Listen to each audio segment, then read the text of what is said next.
Okay, we'll go on the record now. This has been the time set for which notice has been given for the hearing here in Woodland Hills. And the first item that we are apparently going to be discussing is the application filed by Galen Briggs regarding property at 695 South on Nebo Circle in Woodland Hills.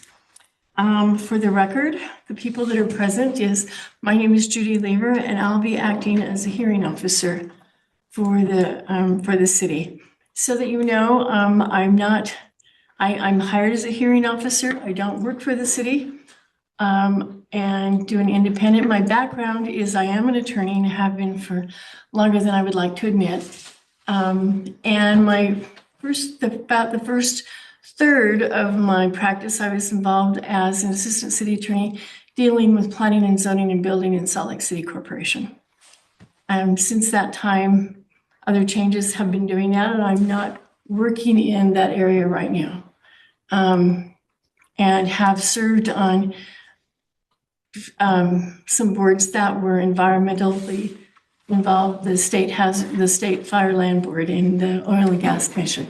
So that's kind of where my experience has brought me to in this. I've elected as a hearing officer for Woodland before, and I've done it for Holiday and I did one out in Bountiful, West Bountiful.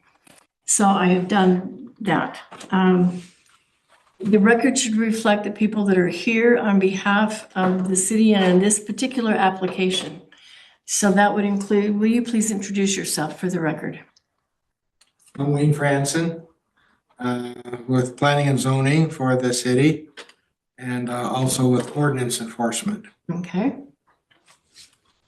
I'm Sherry Briggs. I live at the residence that we are talking about today. And Galen Briggs, the applicant. The applicants. Okay, and the record should reflect that it's being recorded by the recorder, Jody Stone, who is also present, and there is also the applicant on the next matter that's here in the room participating. Generally speaking, what I would plan to do is to go through, and I would like Mr. Franson on behalf of the city to just introduce the background of the process for the procedure of where we are in terms of from the city standpoint. Then you'll have the opportunity, Mr. Briggs or Mrs. Briggs, to present whatever evidence that you want. As I've already indicated to you before, any exhibits or illustrations that you use will need to be marked so that they can be attached and become part of the record. If you are using something that is already in the record and something that's already attached to the application, if I have a copy of that, then we'll put that as the application. If not, then we would have it marked. Okay. And so with that framework, Mr. Franson, would you please introduce us to where we are? Okay.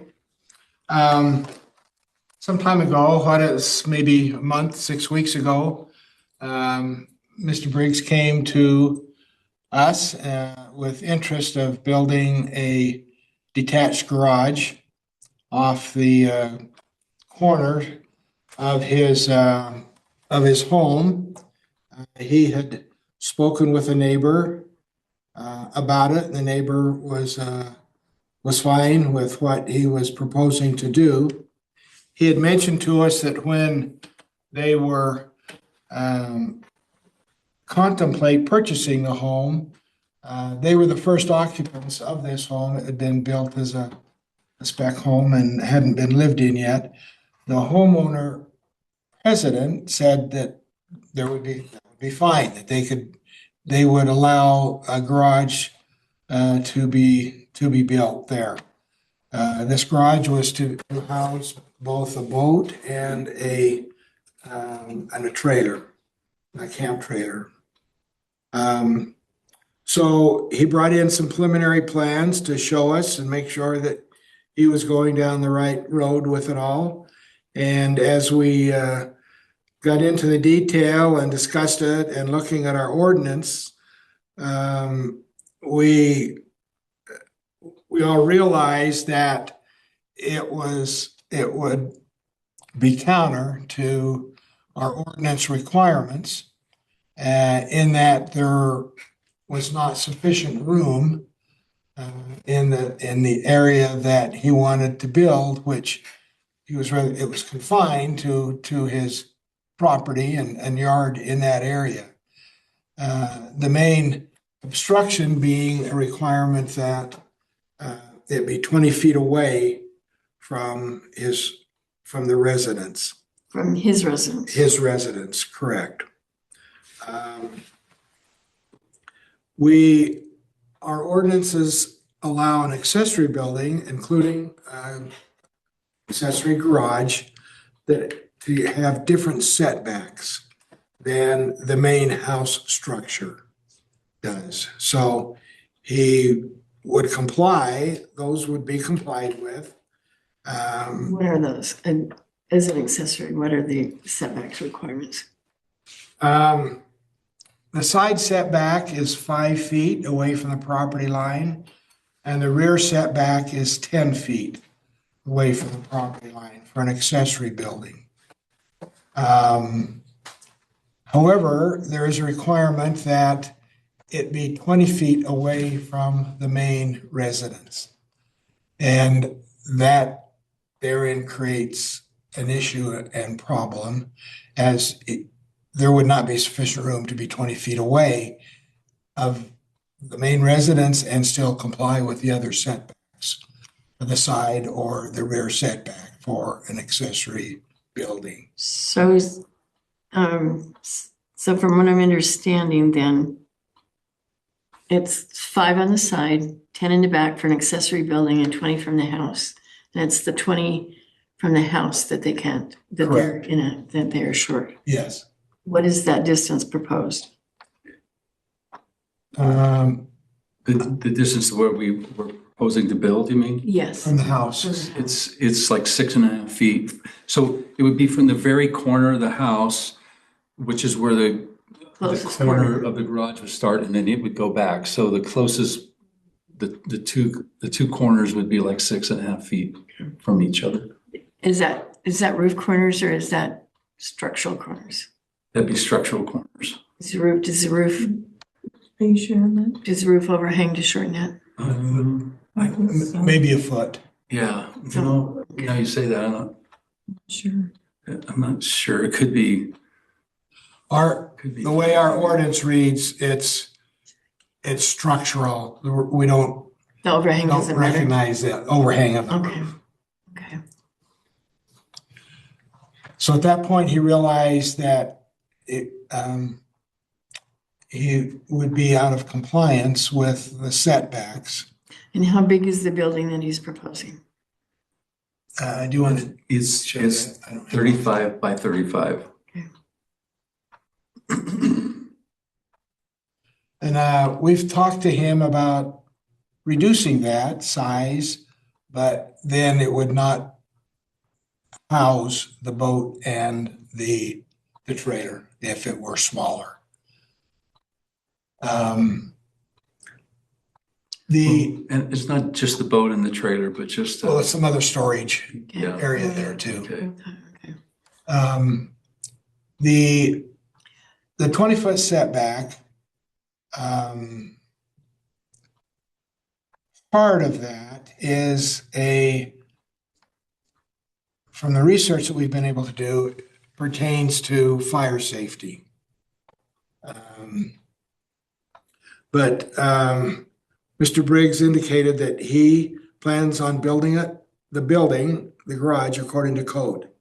So it wouldn't be something that would be haphazardly done. It would be inspected as it is built and including sprinklers. He has sprinklers in his home and he would continue with that to fire sprinklers in the structure to lessen any fire danger. Is the proposed fire sprinkler system, would that be required in an accessory building or is that in addition? No, it's not unless it's heated. If the accessory building is heated, then sprinklers are required. Is this a But heated? this building won't be heated. It'd just be an added precaution against fire not only to protect the building, but to protect his home. Should there be a fire started in the garage, there'd be a sprinkler system there to suppress it. Does the sprinkler system, well, I'll reserve my questions. Okay, You all right. answer, I'm sorry. So,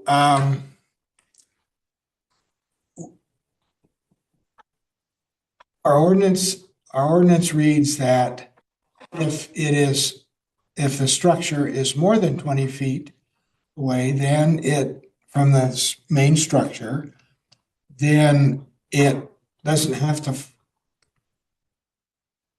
there's less code requirements for it. What do you mean? Because of the less danger. I know, but what kind of, you say less code? Tell me what that means. Fire separation or fire insulation or what? Yes, there probably not be insulation requirements for it.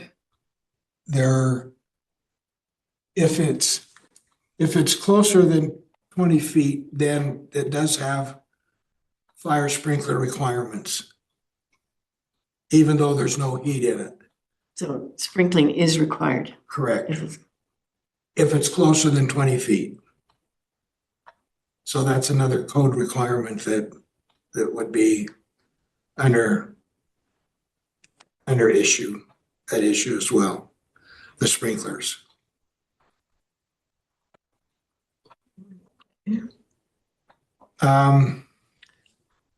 What would be required under the code for strict compliance? The setback is the issue. And He wants to build it according to code so that, make sure that it's, I understand, There but are issues. what would the setback require? it would require the same setback as the house. If it's closer than 20 feet. Okay. So the house, it wouldn't qualify any longer as an accessory building for setback purposes. Then it would, and given that, then it has to follow the house setback requirements. Which you've already said were the 5 and No, the 10.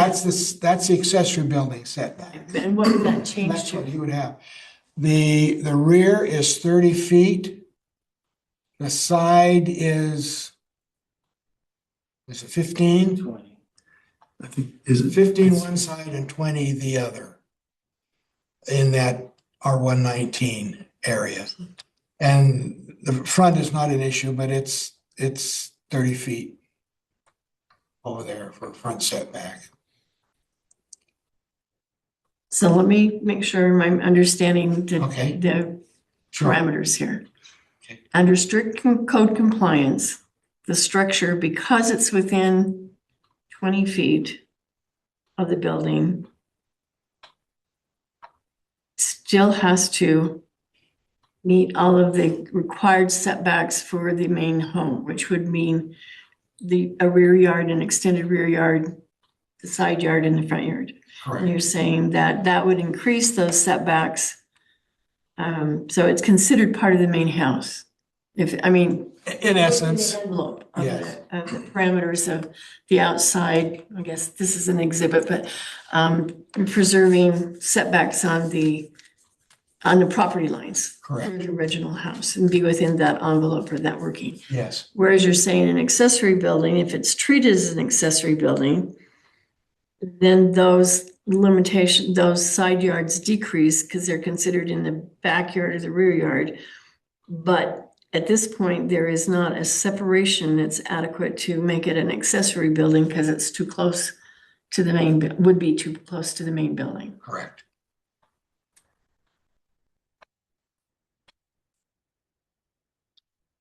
What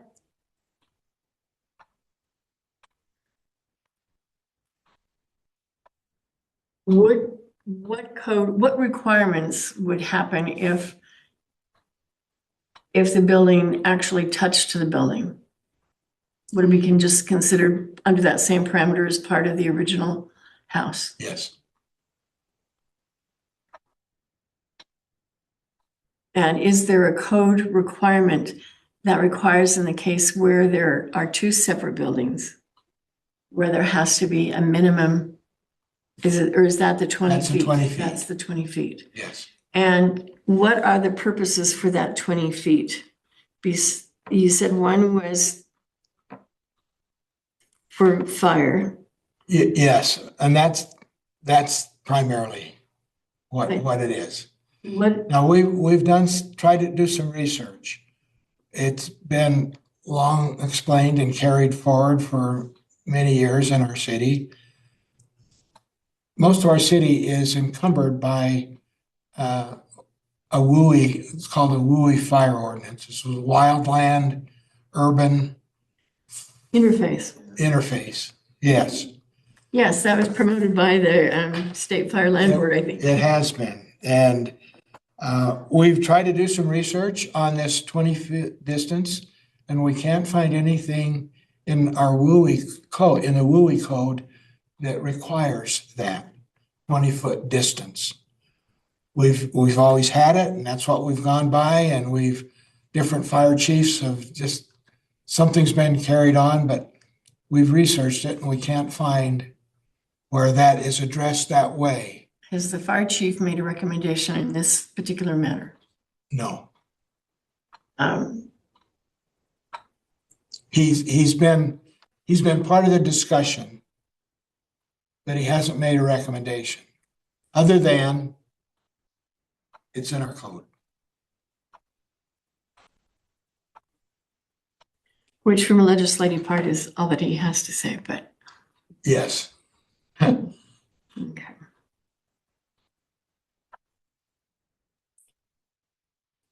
And we will probably do some more research on that to make sure that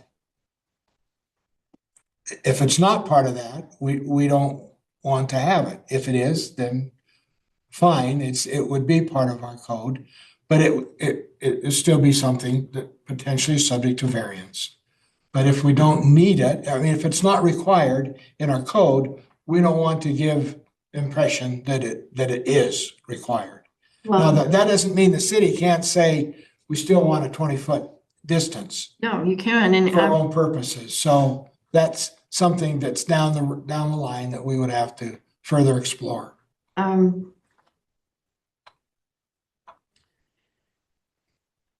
and if I didn't disclose it before on the record, let me do it, is I did take the opportunity to drive by the properties that were subject to this today, because I felt like I needed to understand the slopage and what was going on. And my question is, in this house, is that if a variance were allowed, there would not be a way to get a vehicle going, because the house sits, I guess, in the directions on the north side of the lot, and it slopes off to the north after that, and it slopes off to the west. That if you were bringing in, and you're at the top of the hill, and if you're bringing in or had to bring in emergency material, I mean, firefighting equipment, there would not be a way to get to your backyard. No, there would be on the other side of the house. Well, but it's down on a slope. But we It's like- we don't take engines onto the property unless the property is, On fire, I mean, well, distant. The engine would stay on the street, and it would hook up to hydrants on the street, and hoses would be run.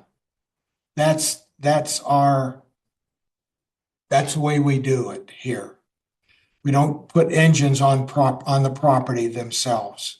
It exposes them to fire danger too much, and we rely upon the pumping action of the engines with the hoses for fire suppression. so if I'm understanding it, then you're saying that in firefighting things, you would not generally take a vehicle back off of the street anyway, because you would have the street hooked onto the hydrant. street. Correct.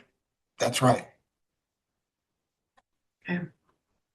But Judy, just so you know, so when we do the construction of the garage, we're gonna use the other side of the house and come up that way. So there is access in the backyard if you needed it, but There's an easement in there that they aren't using, and we were told just to divide it with the neighbor and do what, we wanted. So we wouldn't do anything structurally, but there is access into the back if we had to. yeah. But that's how we're gonna bring equipment in to try to, because the concrete that we have in there has all got radiant heating in it. I don't wanna bring heavy stuff in there and crack that. So we're gonna actually bring the construction around the other side. Maybe what we ought to do, have you presented the things that you need to, Wayne? I'll ask you for your Yes. recommendation after they. Okay, just, I guess the last thing I would say is they're going to be building this garage as though it were part of the house with code standards and requirements. Everything will be code compliant as if it were an actual part of the house. But do I take it that that extends to protecting the structure, but would not extend to suppressing fire in the area? I mean, it would just be for within the structure. Both. It would just be like Any a other house. part of the house going out the back there. And so it would be protected the same way as the house would. Well, But in technically, it addition, doesn't it'll have the setbacks. It won't have the setbacks that just, correct, it wouldn't have the house setbacks. so it's closer. Do we have, excuse me, seems to me that in the application that I am looking at, is there a response from the gays? Is it gays? So there's Yes. two gay, His Well, name was Gay. the gays, the gay, that is the president of the homeowners association that developed Summit Creek. So we went through them in the process. They've approved that. I'm talking about the owner that would be to your Gay. west, east. To the east. It's Yeah, his there's- mother who lives Yeah, on this his- house, Yeah, adjacent to Wow. where Okay. their property Is is. she gay? Yes. yeah, Mhm. yeah. Well. Well, now she she's just- gay. Gay What's her- Manson, now she's just got remarried. But yes, and she's the one that wrote the letter, that signed the letter that went over to talk to her. She was in full. She was support. actually glad. She said she wanted more privacy anyway, and she was gonna plant a bunch of trees in there. Yeah. But that's all the comments that I would have.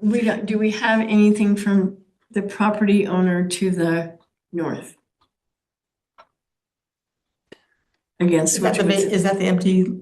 The Johnsons, you mean, to the, to the north, downhill and to the north. I mean, it looks like a property line comes up there. It is, it's agriculture land now, and I don't think they got a letter from him. yeah, I actually didn't even think about asking, to be honest with you, so. Because the property will be, I mean, if he were, if the regular ordinance would be applied, he would have a 30-foot separation before having a building. And now he would, and under this one, that would be reduced to 10 feet, is that right? Yeah. Well, and it is deep behind our lot, so they wouldn't be building directly in back because it drops off back of our Yeah, I house. understand. I just was wondering if we don't have anything I don't. from him. Okay. Okay. Mr. Briggs, would you, or Mrs. Briggs, whoever? I'm trying to, I think that was really thorough, what Wayne said. So I think the concerns that I wanted to make sure we addressed was with the neighbor to the east, to make sure that she would know, because she would be the one that would actually see it. But the house, the structure would be 50 feet from her home, even though, so it's the when you saw our property, if you saw the rock wall there, On the Her- retaining wall. there's a Mhm. containing wall. There's actually two of them. The lowest one, The her lowest one. property comes 10 feet in. It almost looks like it's It looks our like it's our- property, yeah. but it's not. It's hers. It comes, So where that lower rock wall that is abuts to your cement, you're saying that's her line or no, yours no, 10 no, feet? no, the one up above that. Okay, so the second layer. Yeah, is the second one is actually Her another property. 10 feet into, it would be, you would have to come another 10 feet to be into our property line. So it's kind of weird how they did it. It looks like our property, but it's actually hers. It's hers, So but we this- take care of it because it So the looks like second ours. one is actually on her property and the property line is between the two? Yeah, Lower it's- and the- That's, yeah, pretty much right there. So she's actually visually a little closer than you would expect. If you thought both of the rock walls were your property, her property kind of is in between those two. Yeah, yeah, But that 50 feet is from that property line to to her home. Yeah, and we're down from her house, so. Yeah, great. And the way it's going to set is because I took the plans over and showed her and her husband, and it's actually going to set almost behind her house. So it's really not going to, and it's going to be cut into the, you know, the elevation is On going the to be upper cut side. down. And so maybe she would see maybe 8 to 9 feet of that building, and that's it. What is the size of the building that you're proposing? It's 35 by 35. Now, it's not a small place. You So- already have a 3-car garage, as it looked like from building Yes. your home. Yes. Yeah, this is a third world problem, okay? No, I'm Well, kidding. also we were doing it because the home does not have a storage room or anything. On the inside, Part of the basement is crawl space because of the elevation change. So we Yeah. don't have that storage room. So that's, yeah, I think that's why the house sat on the market. A lot of people liked it, but everybody's like, well, can I build a garage? And I think they were all told that they could. And then we thought, well, if we can build a garage, we can make it work. You just asked the wrong person. Ask the Yeah, we city, did. not the builder. what's that? Ask the city, not the builder. Well, yeah, well, hindsight's always 20/20, but, so I think the concern was would there be any concerns from her? And, because we're gonna make the finish of the house is gonna look, it won't have as much wood on 3 sides. Finish of the garage. Yeah, the Inside garage. the house. But we're gonna try to, yeah, we're gonna Match try to match, we wanna take, we wanna make sure that what we do enhances our home and not, do something different, but So so what you're saying is the exterior materials that you plan on using on the accessory building will match your main structure. part of it. So the front part of it is gonna be hardy board. Currently, it's actually cedar, but we're gonna use hardy board because it takes less maintenance, make sure it's staying the same color as the house. And then 3 sides of it, we're gonna be, we want to do stucco because it's a little less expensive, but we might, yeah, that part's still in flux a little bit. But currently it's planned for stucco on 3 sides and wood on the front that you would see. And I explained that to the homeowner next to us. So you won't be seeing a stucco structure like something that is down the bottom of your lot? I'm assuming it's on the other property. Oh, say that again? Looking from your home, looking west, down the hill. Yeah. There was something that was stucco. I don't presume that it was on your property. It looked like it was associated with the other property. Yeah, it's the people next door, it's Johnson's next door to us. Is that an accessory building as well? It is, yeah. And does it maintain the There's a setbacks? Does it maintain the setbacks? It's obviously Yes. smaller. Yes, it's away from the main structure, quite a distance, so it And has accessory building setbacks. it does have setbacks But there. again, that's only 5 feet and 10 feet, 10 feet and 5 feet. But I understand that they're different. Yeah, okay. Um, I'm just trying to think. So I think that was one of the concerns we had, was make sure that there wasn't any issue with the neighbor. And she was fine with it. I wanted to make sure that the HOA knew what we were planning on doing. They were fine with it. He signed off on it, Bucky did. And so I think for us, it just, again, I know this sounds like this is not a third world problem that we're dealing with here. But it would be helpful for us because we have in our garage, we have stuff stacked to the even though it's a 3-car garage, it's a fairly, I wouldn't call it a huge garage, but we would like to try to make, get some of that stuff out. The other thing is I'm hoping to do a little bit of woodwork, and I'd like to have a shop to be able to, like just have a few like some saws and a router and just a few things that I can maybe do a hobby that I like to do. But right now I can't. Did you, have you determined what, well, I mean, 35 feet is pretty deep for garage. Aren't garages traditionally at least 20 to 25? So just so you know, Yeah. the boat that we have, we have an old boat, but it has, by the time the tongue sticks out, it's 29 feet, almost 30 feet. Most trailers that you would put in there you'll need 30 feet of clearance. Do you already And have 30 feet of clearance in your existing structure? No. How deep are those? Because it looked like it was 3 cars, and that's usually 8 to 10 feet of width for each. I Well, can't that get and my with boat the in. angle, there's no way we could do that. Well, I can't put my boat in there. Because So the way that the garage, so it's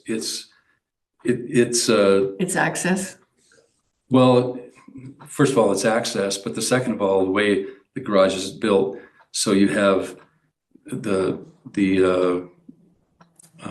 all the heating and air conditioning and stuff. So it's here, it pops back out, goes in, pops back out, goes in. So I can't actually put my boat in there and get the garage door closed. Because it's too long? Because the boat's longer than the garage is. The garage is. Because it looked like the garage was about 35 feet in length. No, No. I don't think it. I'll have to go measure it, but Yeah, the boat we have is not a big boat. maybe it's probably. I mean, we have a freezer there, and so I can't. That takes up a couple feet.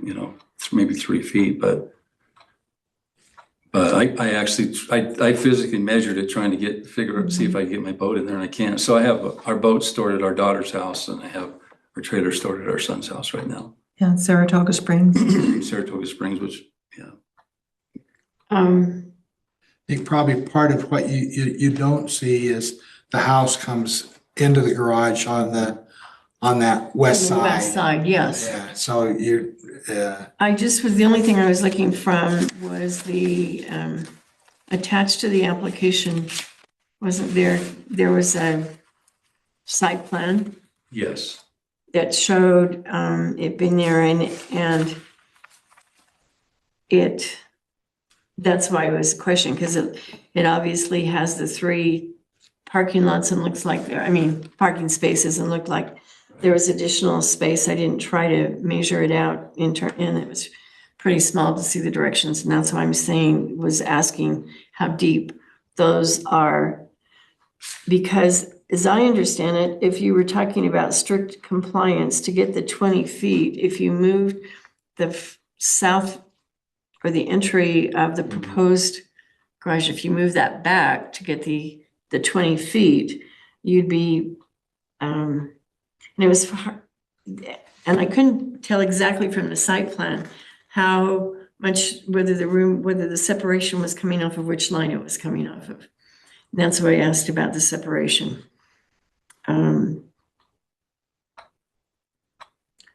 Because as I understand it, whether that the proposed structure that's back in the corner now, and I'm looking at it's called, it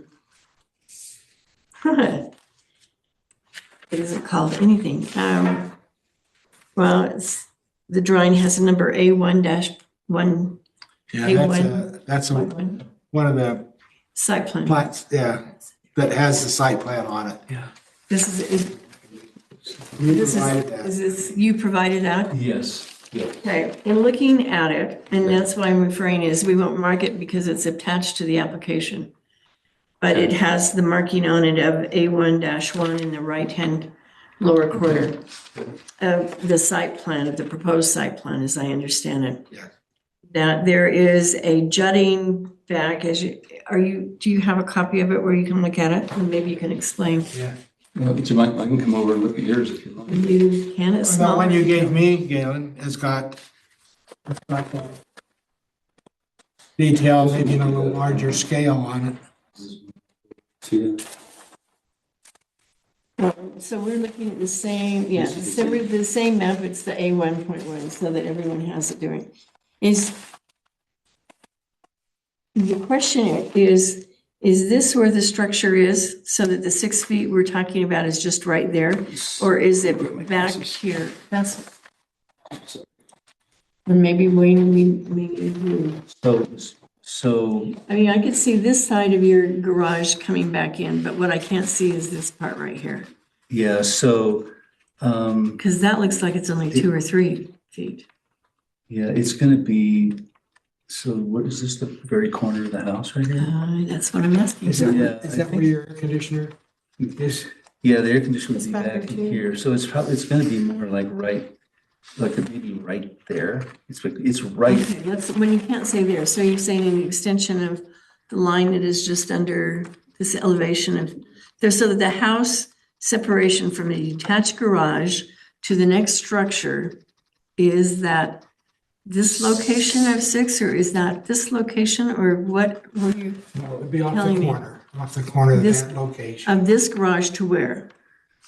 this garage is actually gonna, so if this was really drawn right, exactly Better right, be I think. drawn right. Yeah, it is, but, well, the builder did it for me, but,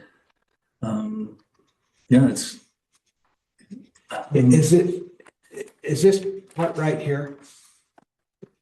Is that external to the house? Is that where your air conditioning unit is sitting on a pad there? Or is that part of your garage? I'm just looking, you see, is this Yes, the here doors? comes- These are the doors, right? No, I think, Those are the three Three doors. slots. aren't they, I would have assumed that this was the entryway, but that may not be right. I don't know what this line is. That's what I'm, where the structure ends, whether the structure ends here or whether the structure ends.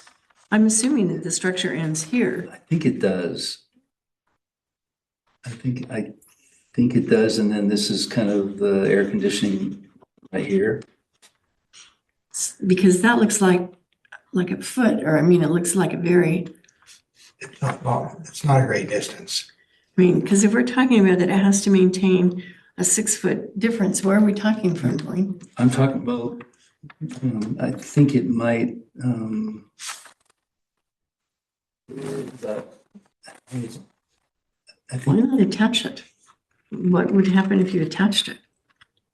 but I could, but I mean. And then it's the same- house setbacks.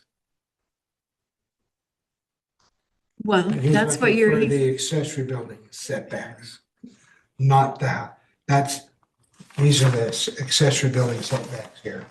And that's what he wants to, so what he is, the comply variance is with he that. wants to have the building, the garage considered a an accessory. detached accessory Accessory building building. as opposed to part of the residential Correct, envelope. correct. But I still have, if we're doing that, we need to have a fixed line of talking about where the separation is Yeah, coming from. I actually think the separation is right.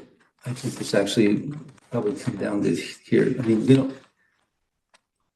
as far as scale in here, I mean, this is what we drew, how this would look, but I think it's gonna be right here.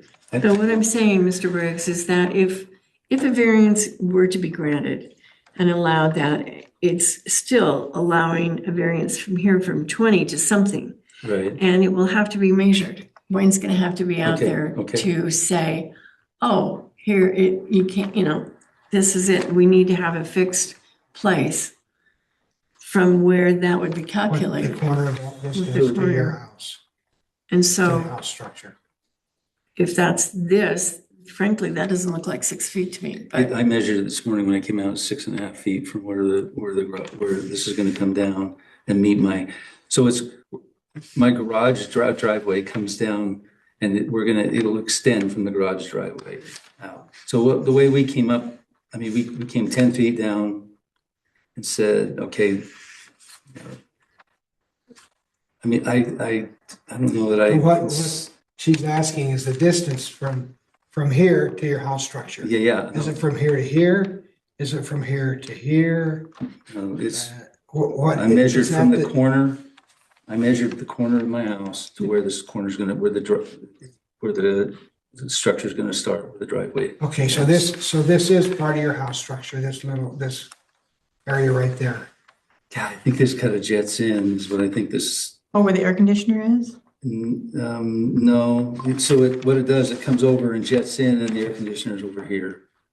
So I'm just wondering if this line came down far enough. You know, came too far. no, this line maybe should have extended Well, to there, but where's the structure? Is the structure this line, this, solid line that is at the north, which would appear to be the north part of the garage? Yeah, I thought this was part of your house structure, this little place in here. Well, I- then it that's is, not- it is. This So is- when you walk into your garage, how do you enter your home? Through the back? Yeah. So what's happening here? Over here. So you enter the home right here. So this is part of the home. This is where actually our furnace sits. So that's, Our furnace and our air conditioner. so this is a hard wall structure. Yes, the- it is. The solid lines, Yeah. which makes that like 2 feet So it could be, so the distance then from here to here. to the structure is not 6 It, feet. it, okay, so it actually is, I don't know, this drawing is exactly. It's from this corner where this starts is 6 feet. I measured it as when we came today. So maybe the way this is drawn is this should be, again, because we don't have a scale here necessarily, is that maybe this should be over this way just a little bit and come down to right here, because where my concrete ends, right here, is where 6 feet is where this garage will start. So You're saying from the edge of the concrete, the extension, this concrete goes down to here. it has now a backup to here, so the concrete goes. So are you saying that this is off in this 35 feet? Yeah, probably.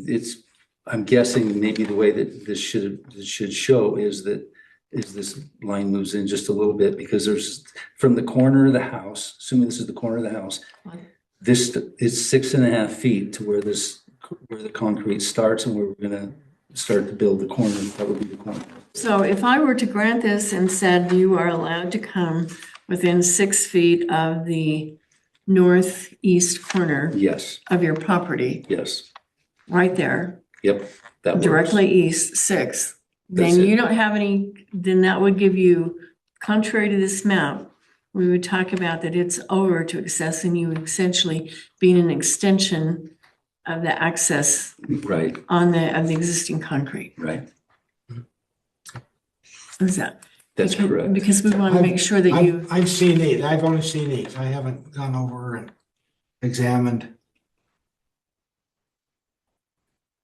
so it'd be 16 feet directly east of the Corner of the house. northeast corner of the home. So that if that doesn't make it 35, That makes it 35. well, if it doesn't make it 35, you Then I have have to to live cut with it it. down. You have to live with it. Okay, got it. Now, let me ask a question for you, Wayne. Mhm. When I asked you about whether or not for me, I don't see any reason that you couldn't comply with the ordinance. you don't. I mean, there are reasons you would like not to, but that strict compliance in this case is possible. Let me just finish that thought for a minute. Okay. And for me, the only way, the justification is that if the purpose of that setback is for providing for wildlife or for wildfire safety protections, and you're mitigating that by providing them inside where you would not have to do that, that's a mitigation where you're dealing with the general purpose of what that was required for it to do. Okay. The question I have, Wayne, about that is, when you talked about from this code, and I asked you about, is the suppression limited to the interior of the structure or the exterior structure of the property outside? And I kind of got the impression that, yes, it does the interior, but that it might have a benefit outside as well. Tell me Yes. about that. If the structure catches fire, our concern is that it moves through that structure to the outside to the next structure. So, and that's one of the primary reasons for And it's a risk to you because it puts your home. I understand. Yeah, I understand. But like, I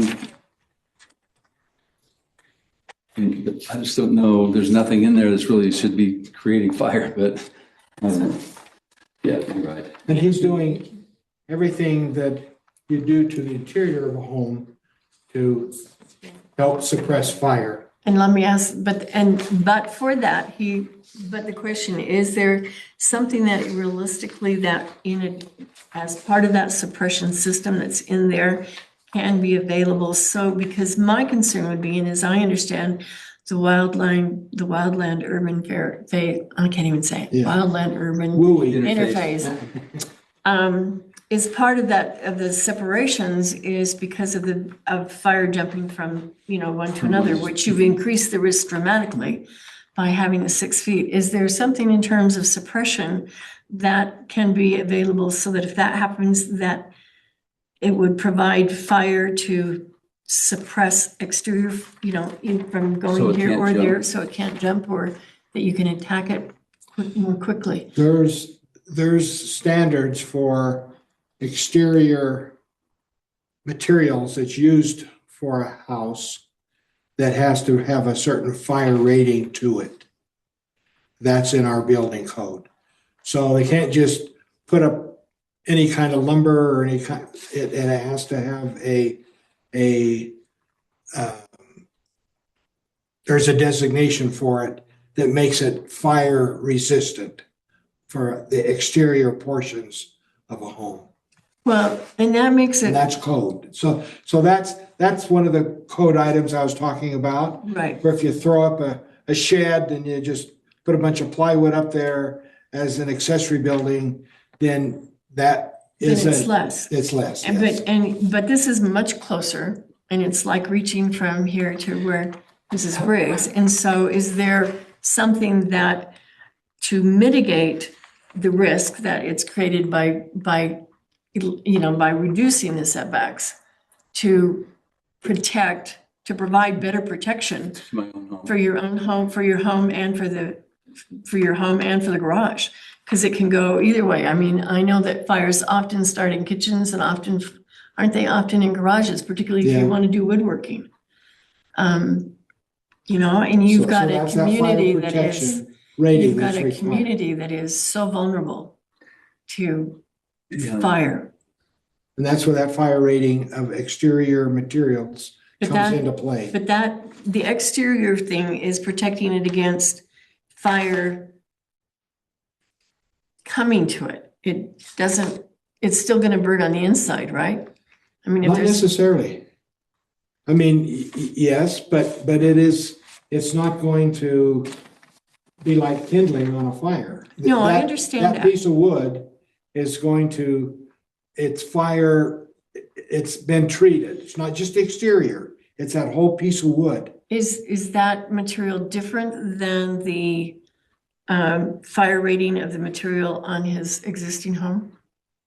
It shouldn't be. I would say that it's probably gonna be better than what we have on our existing home.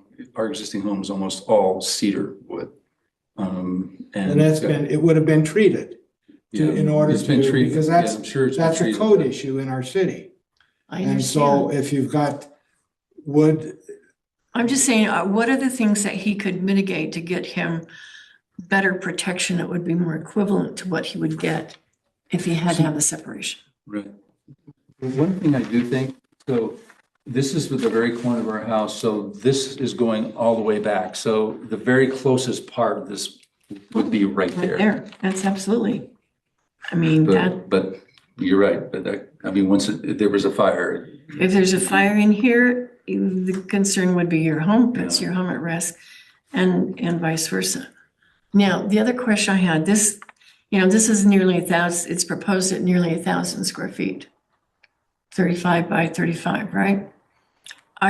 Will the city code allow what do they call them? An accessory building unit in that property? yes.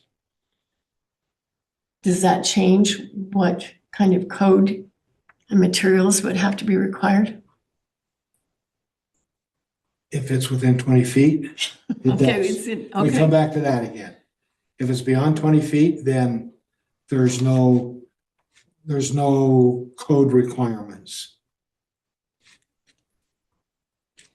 so basically I have to build this. It like has this. to meet. I have to use follow the same guidelines that they build my house. because, So it's a plus if somebody's building an accessory building and they want to build it to code. Then all those code elements come into play. Now, if it's over 20 feet, they don't have to. But if they want to preserve, for whatever reason, the surrounding property, etc., they can build it to code. They can put those fire-resistant materials into the building. and would you be willing to provide all of that kind of code compliance? When you say In that fire structure. resistant, tell me, like, you mean insulation and I mean, Whatever the code requires. Primarily, it's the exterior structure. so the HOA has some requirements that, that we complied with. I mean, I went through and showed them exactly what, as far as the hardy board on the outside and stucco down 3 sides. And they were fine with it, but I don't know enough about, I'm gonna say, come to them, don't go to yeah. I, Well, we will now because I've been waiting. I didn't want to put any more money into this till I could figure out if we were going to be able to do it. But now if we can do it, then we're gonna get underway. because it seems to me that if we're talking about here and we're talking over here, strict compliance would allow you to probably build a 20-foot depth. That would probably, It would, like, that would give you if I was to 25. move 20 feet away from the structure. I mean, if you pulled this back, so you were 20 feet that way, I mean, we you looked at can't it. get there. Yeah, you can't, You can't get there. we can't, Well, it doesn't work. so 20 feet, this looks like it's what, maybe, that's 5 Maybe- feet, this is less than 5. Yeah, that might be like So, 3, but again, keep in mind, we did our best to try to figure out scale, but I think this needs to come in just a little bit because I actually guarantee you that it's at least 6 feet away from the corner of the house where the garage would start. So but that's right, would be right, if approximately. it's right there or whatever, but then from there, we measured over, and so we ran a line, make sure that we were 5 feet off of Gay's property line. We know the property line. We strung On it. this side. Yeah, and then we, and 10 feet off the back and measured this out, the builder, And that gives you the and 35 it gives us the feet. 35 feet. We may have to shrink it to 34, but currently we could get 35 in there. The problem is that if you try to move it over and take the 20 feet, so you go into our house and you got to go, then it would really kind of look weird. But we can't, it's a mood issue because it's not big enough anyway. So, Because if you leave the depth here, but are not, this is, This is where we need the depth, really, this way. Right, so they need the depth, but if you moved the size so it wasn't as wide, would it get it back? So, you know, you mean to buy. So like it's complying to say- the 20 feet? Yeah, No, we well, decided. because that was 15 feet. Is it 15 if you're adding, well, but that's going over here. If you add 20 feet to that, it makes it so it really doesn't work. Because, Because the garage then becomes, I mean, if I'm going to put this kind of money into the garage, I want to be able to put my, like, I'm hoping to put a trailer and a boat in there. If not, for sure, a boat. And then do some other stuff. It just shrinks it down to the size that does, I mean, we wouldn't build it then. shrinks it down to an accessory size. Yeah. We've had accessory buildings that are 60 by 60. Not in that area. No. But the size of it is not, So this is interesting, I Your think, I don't know. So, yeah, it doesn't matter. The lot across the street is a villa, which is weird, is a villa lot. So that makes their setbacks, they're not even maybe 10 feet from the house next door. And that house is bigger than our house, square And it's footage a wise. villa. And it's a villa. They apparently, this was apparently a villa lot when they I don't know started. what that means. you're Just on the you're gonna Never mind. get in the It was a weeds. different- It's getting into the different zone probably. Yeah. Yeah. It covers Yeah. different zones. And Different it's right zoning across requirements. the street, but they combined ours as the two villas. Made it a lot. You're right, I'm in the weeds. I know, they're really fun to get into, but they don't get us Yeah. where we need to go. I have a thought, if I can interject. If you're worried Okay, wait a minute, about, introduce your name then. I'm Aaron Lloyd. Hello, Aaron. Hello. So if your concern is being closer than 20 feet and the fire between the two, in the fire suppression system, it's very simple to add exterior fire sprinklers and have a dry whip that attaches to it. That if a fire is coming from the house to the garage or the garage to the house, that it would Slow start down. either way. Dry whips on a fire sprinkler system are about $650 a head. And if it's only at the corner, I'm not a fire sprinkler guy, but I do know you probably wouldn't need that many, so it's not a huge cost. Yeah. But that could bridge the gap of keeping the fire contained to one area.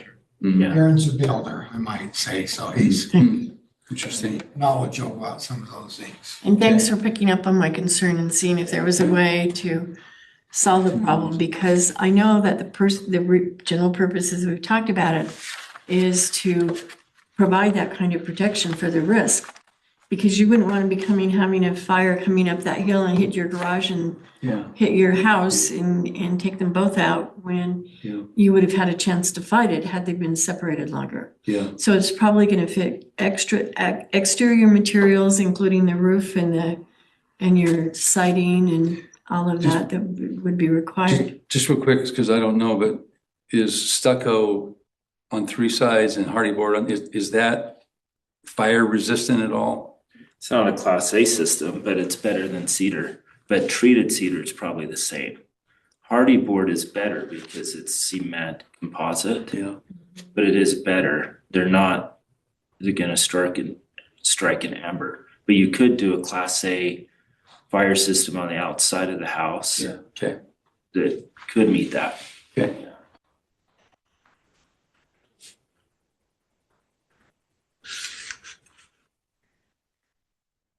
Okay, do you want, any comments that you want to make on behalf of the city in terms of? No, we don't have any objections to what he's proposed, given the research that we've done on it. So, and with the other elements involved with the HOA and telling him he could do it, and we're trying to work with him with the HOA to some degree and educate them. Well, and I appreciate the fact that, I hope you appreciate the fact that your city is trying to resolve an issue that someone else kind of created for them. And so property owners should deal with cities and then go to the HOA. I mean, I know that you have to make both people happy, but your HOA has more latitude to change than your city does, and the city is doing it. I have a concern in the fact that I can't say that there's anything about this lot that cannot be complied with as under code strictly with strict compliance. However, I do see that it is complicating the fact that what you're proposing for it really designs on it being considered an attached garage rather than part of the house and bound by the setbacks that would be required for the house. The mitigating factor to me is that the only reason I can justify in that or consider that is that if you bring those up to provide the kind of suppression that is required, I mean, is contemplated, as I see, for the general purpose of suppressing and being able to deal with the fire and not allowing it to communicate between each other. And so dealing with the extra materials and a fire safety system that will allow suppression, exterior suppression. You called it a Dry whip. dry You can whip. also do it with just a regular sprinkler system that is like a glycol based. And you could actually run it all the way around The exterior. the exterior and the eaves, and it wouldn't be So that's how they deal with freezing, is they use glycol in it. either glycol, yep, or the dry whip. It's in the house and it's got like a 3-foot tether to the sprinkler that goes outside. And the sensor is out here, but it controls a valve here that if there's a fire, it kicks the valve, shoots the water up there. That way you don't have it to have a glycol system. So there's 2 ways of designing it and doing it. But we probably have to have the glycol system because we're not going to have a heating system inside the garage. Yeah, glycol would be better in that case. Well, and whether, because I know that at least in the area that I live, that large garages often tend to have dwelling units above it when you, for good reasons. It's more affordable housing, and we have these children that come back and grandchildren that we love to have with generational living. And so that I can, in this case, consider that while it, with the condition that you submit a system, whether that is a dry whip system or another system that will be required by the fire department to be approved, that will provide the ability for providing fire suppression outside of the exteriors to protect Okay. both buildings from fire, moving either way. Right. That I believe that will advance the general purpose as well as deal with your particular issue that's involved and provide you the protection that would be accommodated by the setback if the setback were there. I mean, the last thing I want to do is create a situation where I would have my home burned down. So as we started to go through this and I realized, oh my gosh, we got to do a variance, we actually stopped kind of going further until we had this. Smart. But I don't have any problem with that because we want to protect our main, The other thing is that I would put a waiver that you would waive Proceed to the route. Sorry, I'm not sure what that's doing. That'd be a waiver of any liability against the city against as a property on the lien for anybody owning the home now or after lien that waives the immunity if in fact there's a fire that occurs there because you've enhanced the hazard. And I don't mean to waive your rights, but I mean, you're asking the city to do something that will increase the risk in the event of a firefighting that will implicate your own home.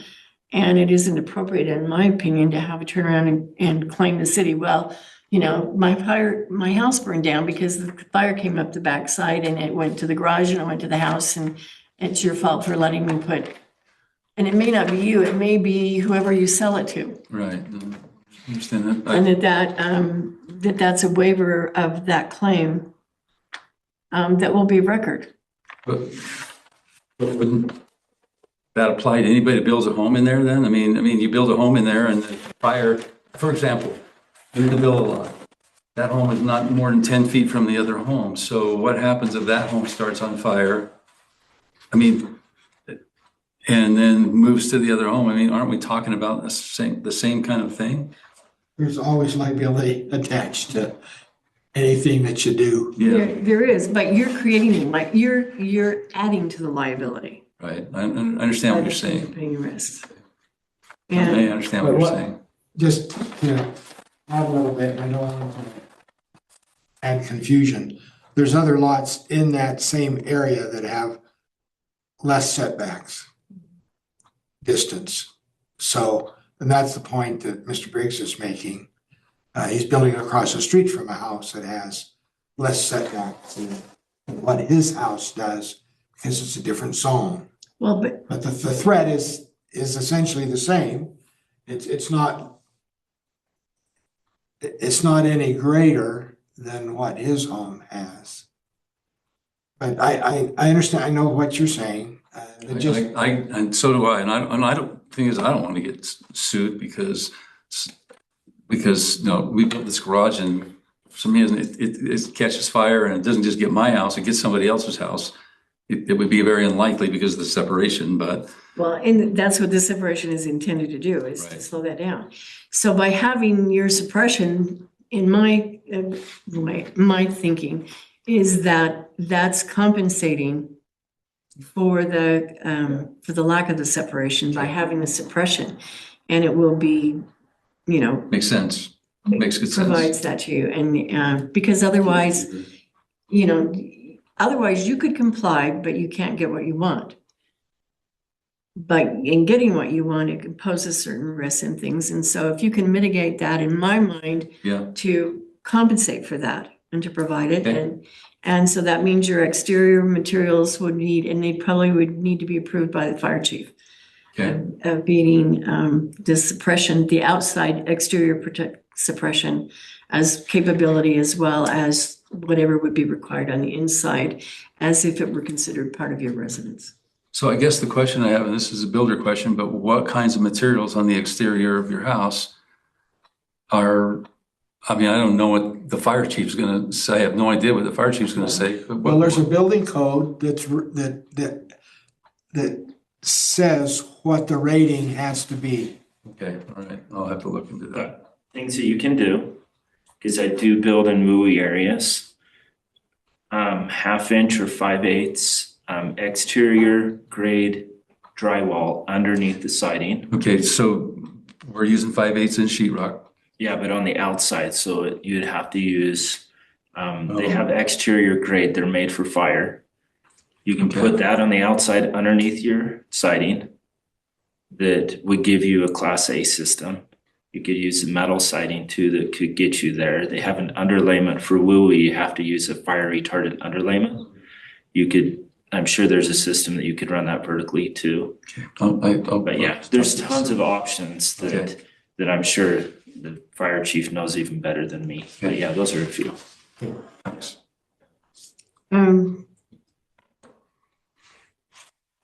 So I will do a written order of this being up. But would grant the variance for the detached garage to be considered as a detached garage and maintain the existing separation or the required setbacks on the north and the east side. But allow The it accessory building setbacks, for the garage structure. yes. And with the variance of reducing the 20-foot setback to a line extending from the existing concrete? Is that, Yeah, okay, so We have a Nice. place that's Yeah. Yep.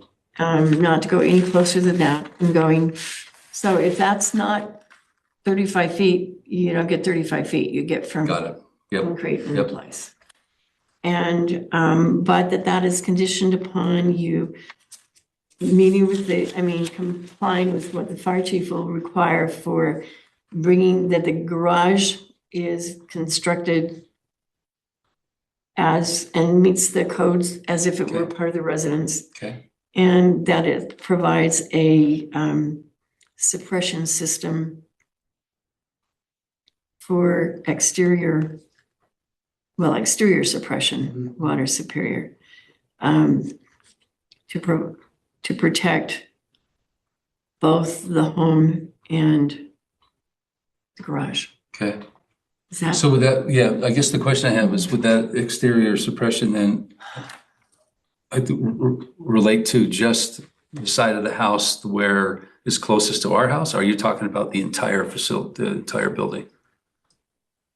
I'd suggest you do it the entire building, all the way around it. Okay. Okay.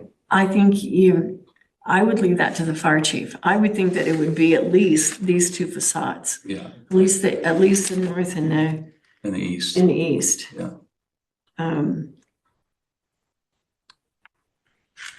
This, Or the west, because that's on our side. Okay, I got the it. west is, West is on our side, but well, the west is downside, but you don't have trees there and you've got large separations. right.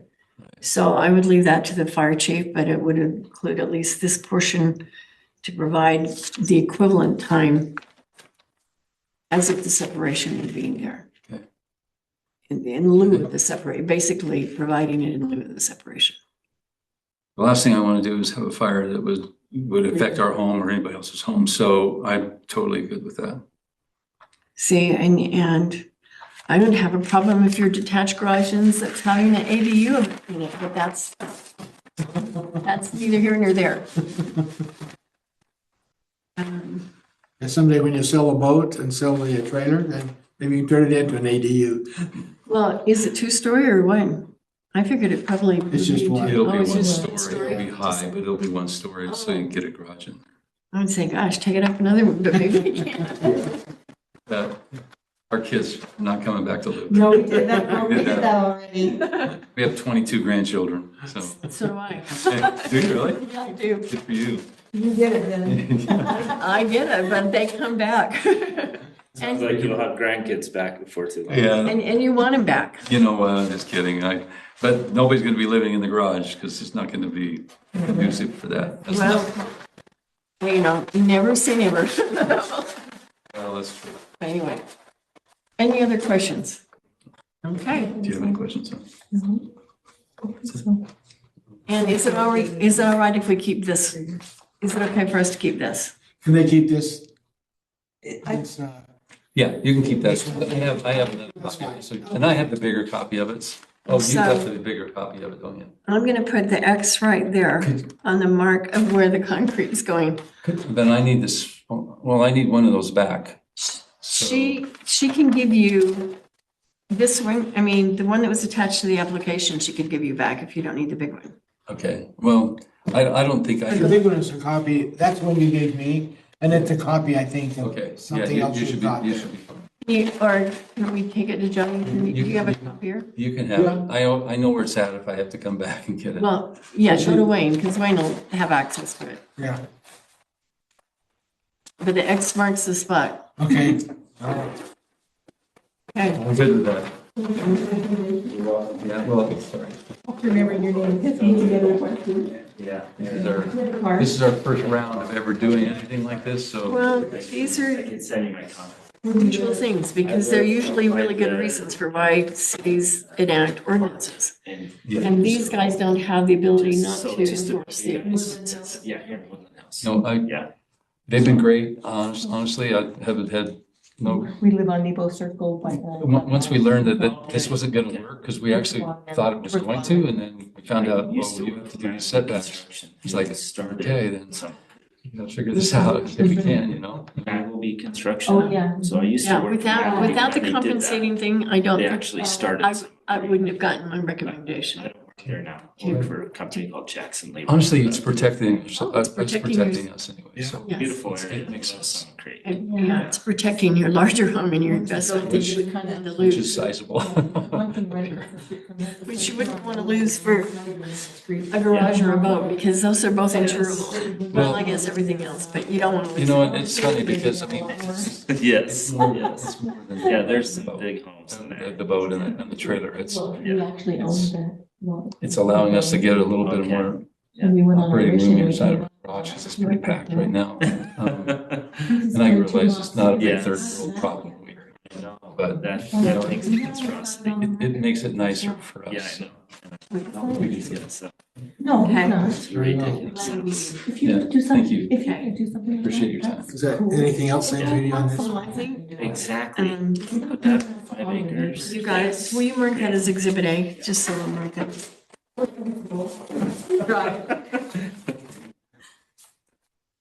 He's been down to the house. He had the crazy suggestion to build it on the other side, and I told him he's crazy. He won't work on the other side. It doesn't work on the other Just side. say there'd be more room on the other side, but that slope would be a bugger. That slope would be a mess. No, excuse me, it would not, be. I wouldn't even want to. I pull a didn't, boat I out of could that. send it to you. Let me just. I was just asking him Yeah, about we're it. just What's your number? You know what? Sorry, it took so long. No, That's Okay. your Thank name. you. 71279. Okay. And that's Bailey. Thank you. Yeah. Might need your advice. we're good. Thank you. Okay. Thank you very much. Yeah, good to meet you. Good luck to you. Yep.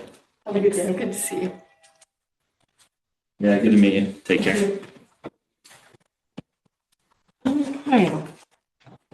The record should show, and I'm assuming that the record is still going, that the Briggs matter has been resolved, and then I will present a order Okay, for that to the city.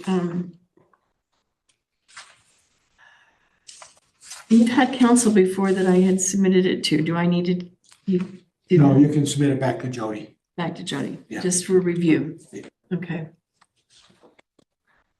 Okay, the record should show that the next matter is going to be held as required by notice that has been set for this day. It is an application by Aaron Lloyd regarding the property at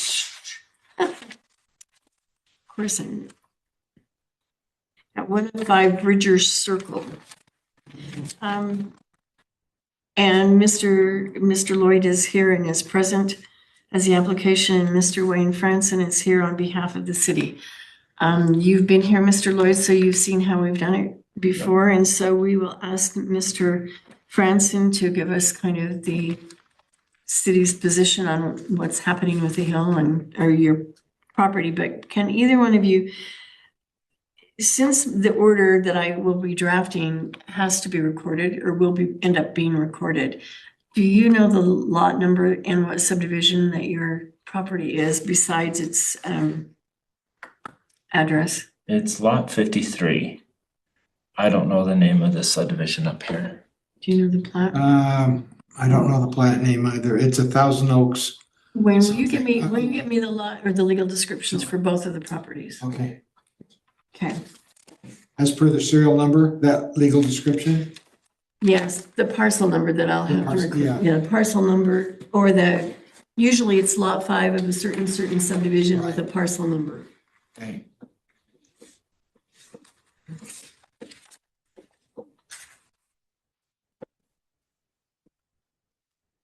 And the record should reflect, as I have indicated, that I have driven by the property this morning. I was not with anyone else, but just visually went to see it so that I was more familiar with the siting of the property. Okay, Mr. Franson.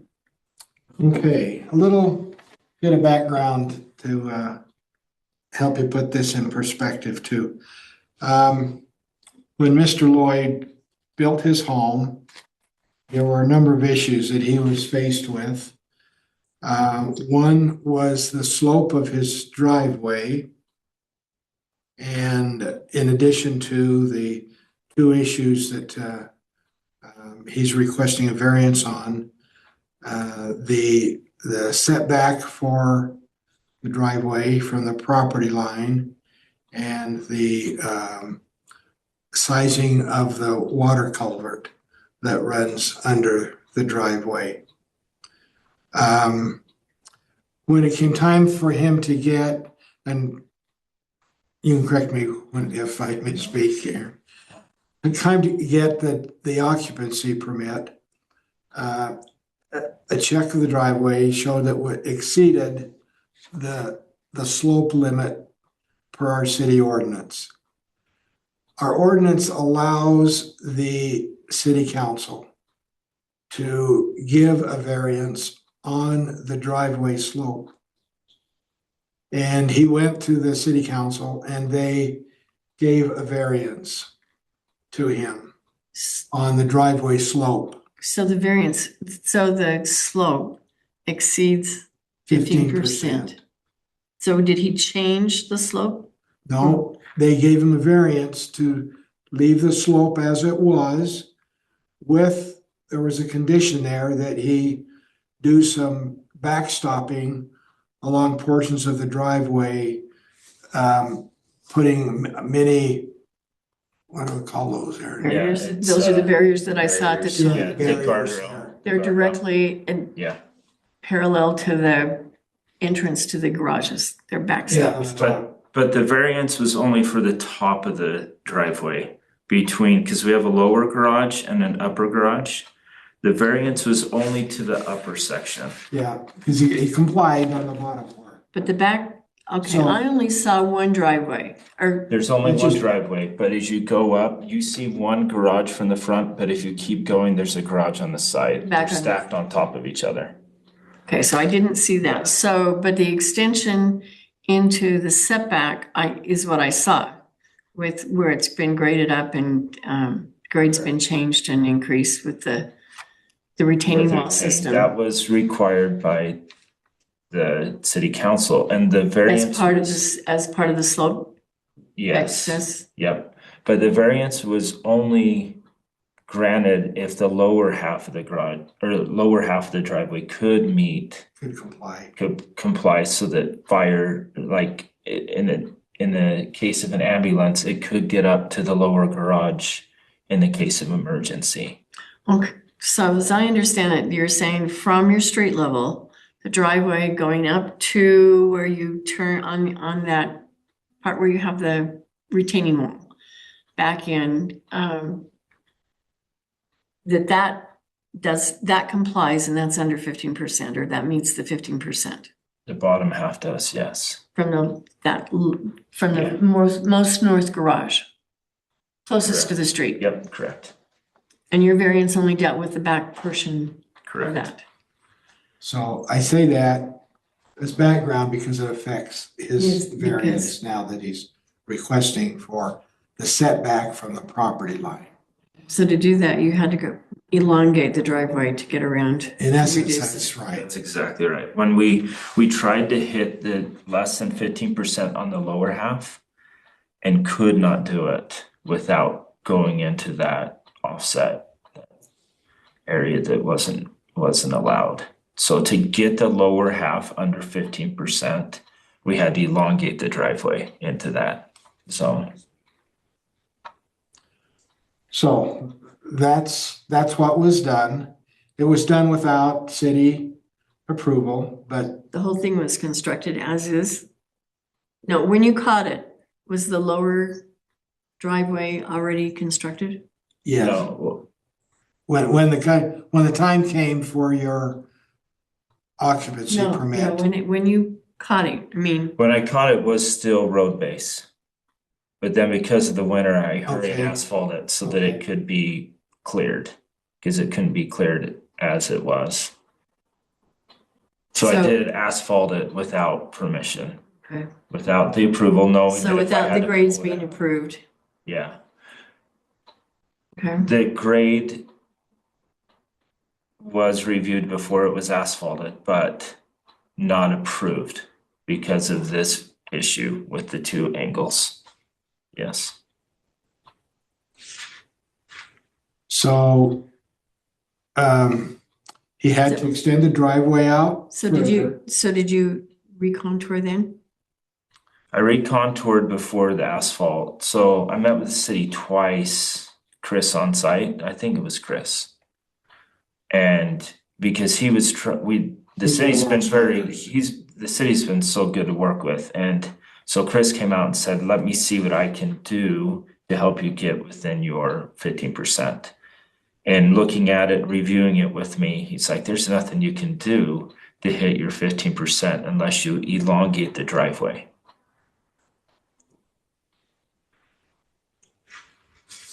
Okay, So he took the driveway further to the left. I just use that instead of north, south, east, and west. As you're facing the house. the west. Okay. No, it's to the east. Closer, I went further to the east. Mine turned around. Maybe I am turned around, facing around. But it is From to the street, left it if was you're looking From the street, it's to the west? To the left. east to the Pick left. up- That's the side that is of issue. The Okay, normal setback is 20 feet, the driveway from the property line. and it goes how far in? He, It goes to like 11 feet, 10. 10 feet or so from the property line. Yep. Because as I saw the driveway going up, there's a big retaining wall where you build up the Yep. the side. And I assume the property line is somewhere on the other side of that, closer to the other house. Yeah, it's way off of that because the lot comes in at an angle. Okay, So where that retaining wall is, and then it starts to curve. I can show you on this if you'd like. okay, yeah, that would be, Okay. because this looks like a relatively, what I'm looking at is the site plan that was marked. Well, Okay, it's- that's the proposed. This Yeah. was the proposed. So the retaining walls that you saw were right there. So this comes in at an angle. So this is Okay, wait a used. minute, let me turn it okay, here's the house. Okay, Yeah, okay. And so which way is north? this way. Okay. Okay, so when I was talking west, here, this is Oh, the that retaining wall. Okay, I thought you were talking those retaining walls. No, I'm talking about this retaining wall that is very, Yes. that stands out. Yeah, this has your 20 feet needed. It's this corner right here that we changed from, here's the original that it came, we had our 20 feet here. So from this point to that point, but now we've elongated the bottom of the Over driveway this way. that way to hit our less get than your- 15% here. Okay, that elongated, I got you. And this one doesn't show, but there's didn't I see a trailer pad with a trailer back Yeah, little behind the wall? utility trailer up here. Yeah. Yep. Okay, but you're saying will you show me on the site plan where the second Yes. one is? So this is, their garages are stacked on top of each other. So the lower garage you enter from down here. And then the upper garage you keep driving and you enter on top on the side here. Okay, I didn't, So the variance that the city council gave me was from here to here. Because we just don't have the distance to get the grade needed. So the variance was issued for that area and we put the guardrails up for this curve that they're concerned about. so that on this plan, the original, that change, this is the guardrail you put up, isn't it? Yep. So this is the guardrail, so this is the portion where, Yeah, from here down, because they could drive an ambulance up and into this lower section and then go up the stairs to the front door. And that's So where the bottom garage is. and your variance was the slope right through there? Yep, from, that corner. Okay, Yep. and then you get a grade. And then Okay, here you're fine again. It's just from literally right there to right there. and even with the elongation, but you were given that variance and then the elongation just made. The it elongation helped down This here, but it didn't help here because here's your pinch. To get your 15% here, it actually had to make this steeper. is I couldn't elongate this whole thing out.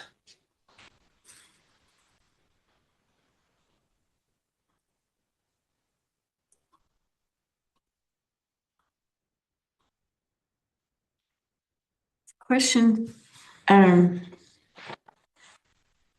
obviously, Mr. Lloyd, you're an experienced builder. Yeah. What happened with your grades being off so far? I sat down with the city originally and we were all concerned about it.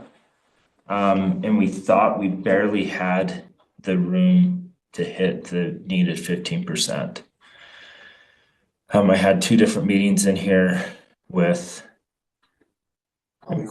Corbett, and we both agreed that it was super close, but we thought we could do it. And then the house was placed as drawn and it just didn't work out like the math and the drawing said it could.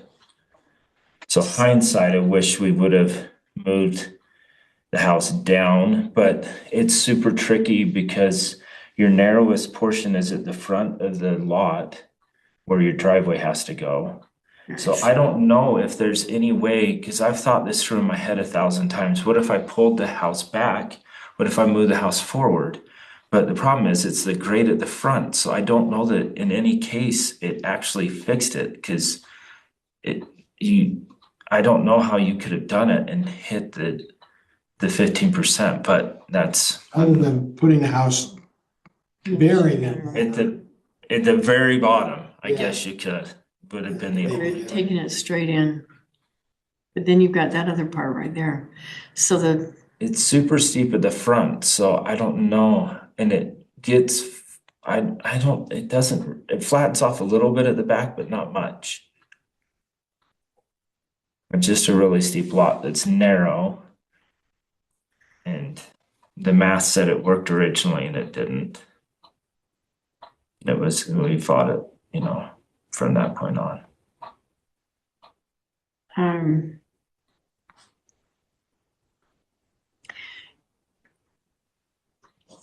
In the comparison, there are these dots, I'm assuming that they're dealing with the retaining walls.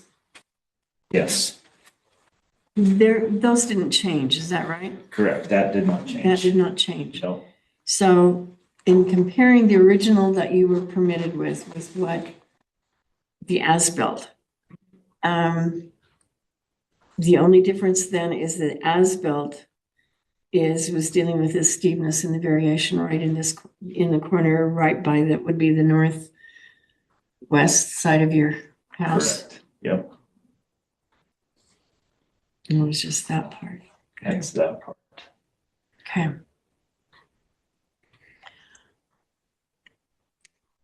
But if we wouldn't have elongated it here, then we wouldn't have hit our 15% here either, because you didn't have enough room. Well, even if you, the lot is not a traditional, a rectangle, it's Correct. a little It's bit, a pie shaped, a little bit of a pie, because it's at the it's back of the circle. is a little bit wider Yep. in the back, but not a great deal. But maybe 10 feet difference or less.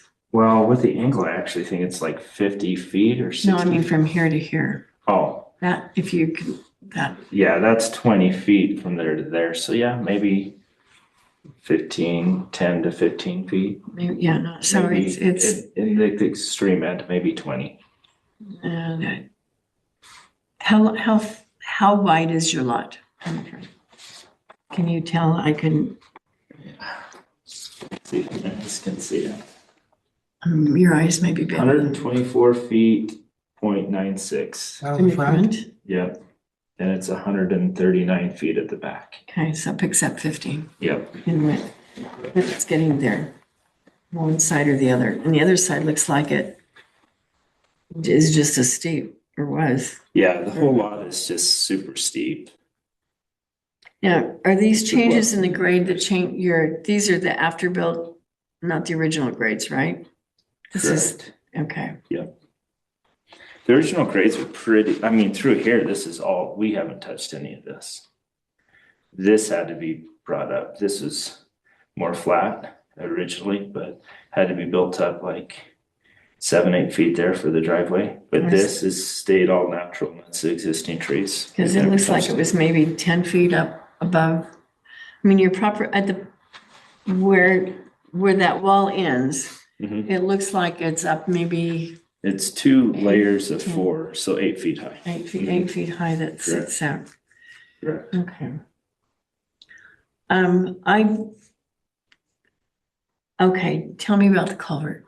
Okay, so the culvert, we have utility running right through, right in the middle of the ditch down here. It's for the fiber cable. It's actually in the ditch. The ditch right in front of your property that I Yes. saw Correct. It's is in- not ditched. It had stuff in it, but it was more of a ditch to the east. Yeah, there's this section here, but this is culvert from like right here to right here. And then Okay, it turns into a ditch the rest of that this goes way back here. into it. And Some you of it have- was under snow. Correct. In this section right over here, there's a box for the fiber cable that runs into the cul-de-sac that's super shallow. So when we were going to place that culvert, we were right over top of that fiber line. And so me being, I mean, I should have stopped at that point, right? But, and I take accountability, and if I have to rip it out, it's on me. It is. But at the same time, I don't want to cut into that fiber utility because I have to pay for it if I cut into it, right? Because Blue Stake has been out there and marked it and is right where I'm digging. And so this fiber line runs underneath there, and I'm at the back of the cul-de-sac, and I'm doing the math. I'm like, oh, I can get a 12-inch. Yeah, but you said you were going to put a 15-inch. Correct. So I had to go 3 inches smaller in order to not hit that fiber line. Except my understanding is you went from a 15 to a 10, not a 12. Tim went out and measured it and he said it was a 10. Because It is a 10, it's 12 on the outside, 10 on the inside. Okay, Yeah. let me just follow up, Wayne. Is from reading, the culvert was not only not the 15, but it was not the minimum 12 that would be required. That's what Ted indicated. Is that, Yeah, that's it my is understanding? correct. Okay. We had drawn a 15 originally. The code does allow us to have a 12, Okay, and you got 10. and I did a 10. And you're saying you did the 10 to preserve the fiber optic. Correct. And can be in my wrong thinking, but sitting at the back of the cul-de-sac and talking with my neighbors, there's no water ever in the ditch. In fact, if you look at the ditches around my house, they're not even ditches. In fact, in talking to the Erkenbracks that are right across the street, there is literally no ditch around, like, we reshaped the ditches around my house, but if you look at the rest of the area, there are no ditches there, and there's no water that runs there because we're at the top of the cul-de-sac. Now, as you get down on these roads, these ditches, I notice there's always water in them in a rainstorm because it's collecting water from the streets around. But I'm at the top of the cul-de-sac and there is nothing ever there. And I cleaned mine out last week and there were some leaves that had gathered, and the snowplows hit this corner and they drug all the dirt and rock when they cleared the snow the 4 times we had to clear snow this year, and buried this ditch again. And last weekend I dug it back out because I wanted to have it looking nice for you to look at, to kind of see. You knew I'd come.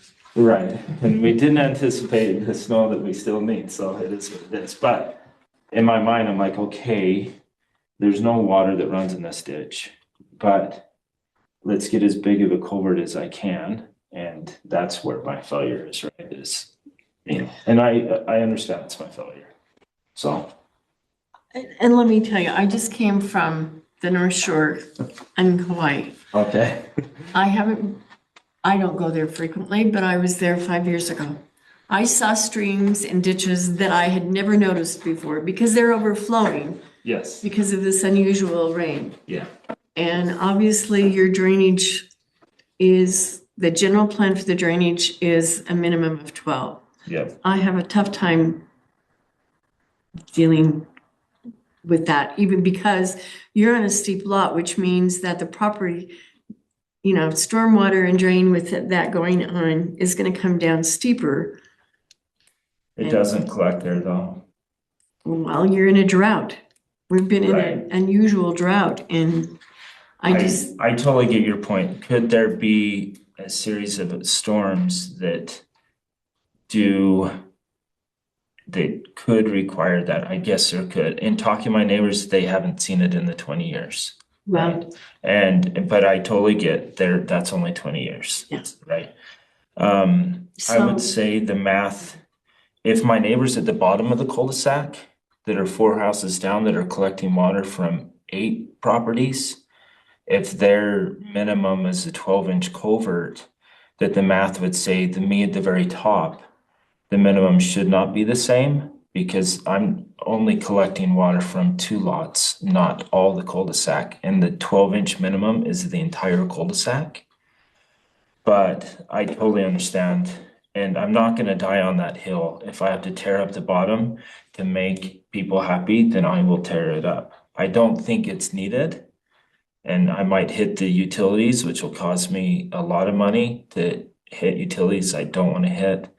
But I plan on living the rest of my life in Woodland Hills, and I'm not going to die on the hill of a 12-inch culvert versus a 10-inch. Wayne is a neighbor of mine. I care about the people I live by too. And that's why I did talk to neighbors and well, ask people that had lived here longer than me. But I totally get your side. I understand it.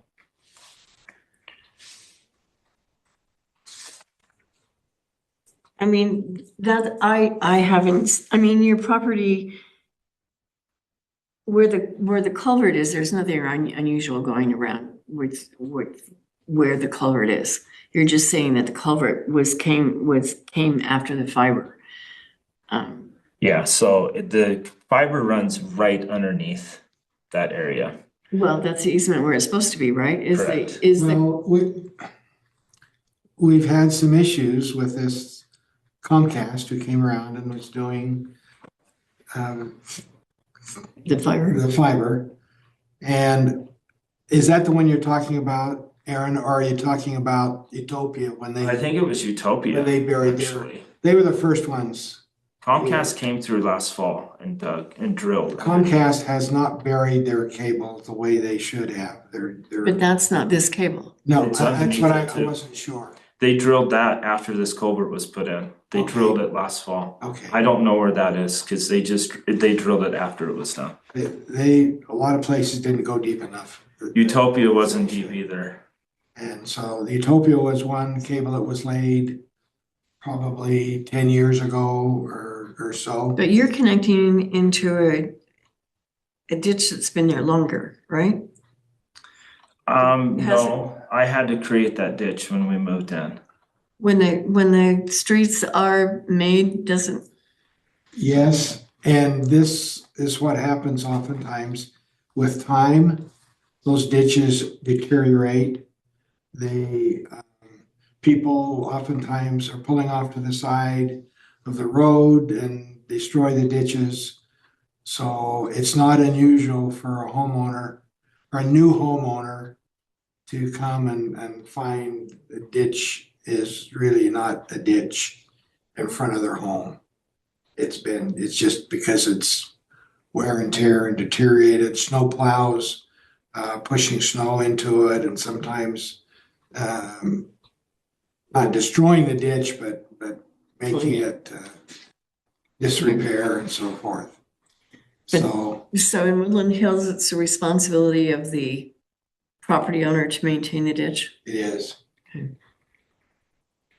Unless the city is the one doing the damage to it, then Yeah. the city will Or, come out. or whoever's working in the ditch or using the easement? Yeah, And when I did the ditch, the ditch has to go around that box, that utility box. And I dug to the bottom of the utility box. I dug it as deep as I could to, make it a good ditch. But is as deep as it can go. And it does comply with a 12-inch deep needed ditch in that area. But Now, wait a minute, that's not what I understand. I'm not sure of the deepness of the ditches. I can't remember what they're Okay. supposed to be. It's a critical thing to me. So you proposed a 15-inch ditch, culvert. You didn't build that. The ordinance would have required a 12-inch. Still requires a 12-inch, correct, and you put in a 10-inch. correct. But we would have required the 15-inch, what the site plan showed. Even though our ordinance said 12. We would have Because, looked at that as a change. And it's very likely that if Aaron contacted the city and asked him about that, we would have told him a 15-inch culvert goes there, and that may have been why he put then on the site plan a 15-inch. which you're saying it's good, and that's what the city was happy with, the 15-inch. Yes. Yep, correct. I understand that it may not have been more, was maybe more than minimum, but still appropriate for collecting the water off of the site. The question I have is, he's just said that he put the 10-inch down where the 12-inch, The 10-inch is 12 inches. 'Cause they so measure from the 12 is inside. 14 or something? 12 is 14. It gets to a point where the It's adding walls more get than an thicker, inch. but yeah, Okay. correct. So because going there and looking at it, it appears that there should be no problems with him strictly complying by putting it in. If he'd have put a 12.5-inch culvert in there, we wouldn't be here today on that matter. Because that's what The code would the require. code required. And I did not, to tell you how tight everything was, I actually did not get any subgrade underneath my asphalt at the culvert. The asphalt is sitting right on the culvert in that small section, the top of the circle, because I couldn't go any farther. Like there is no, you should have like 4 inches of Yeah, road I was gonna base say a underneath 3 it. or 4-inch overbearing. I could not even do that. So I have a problem where at some point it's probably the asphalt's gonna crack, but I could not even get, because the driveway, the base of the driveway, you can't be 15%. It has to, there's a section there where it has to be lower so the snowplows don't hit it. And so it has to be lower. And so I could not go any higher, and I would be out of compliance on the angle of the driveway. So I had to hit that. I think it's 7% in the first 10 feet or something like that. But you hit it. I hit it, but what required to hit it was a 10-inch culvert and the asphalt sitting on the culvert. Because of that fiber line that runs underneath it is so shallow. There is something. That's the only reason why I couldn't hit it, is because of that fiber line. And if I would have hit the fiber line, cut the fiber line, yes, I could have hit it. But then now I'm paying Utopia thousands of dollars because I hit their. Why is the fiber line where the culvert ought to be? Because they're both in the same easement. I don't know. Shouldn't be, right? No, it shouldn't. Where should It should be off to the side, still in the right of way, the fiber line, but it shouldn't be in an area where a ditch is designated to be. I wonder if I have. We have the fiber companies come in and kind of do what they please. That should create more work for you. It does. And they pay you for it. Yeah, They do. yeah. So, is it inappropriate, but is that gonna be the case? The problem that's going to be created, as I see it, and from hearing Aaron, is if he takes that out and puts a 15-inch or even a 12.5-inch culvert, then he's not gonna be able to meet that that 7%, if that's what it is, and it's somewhere in that area of downslope to prevent snowplows from hitting that. And it'll make it worse.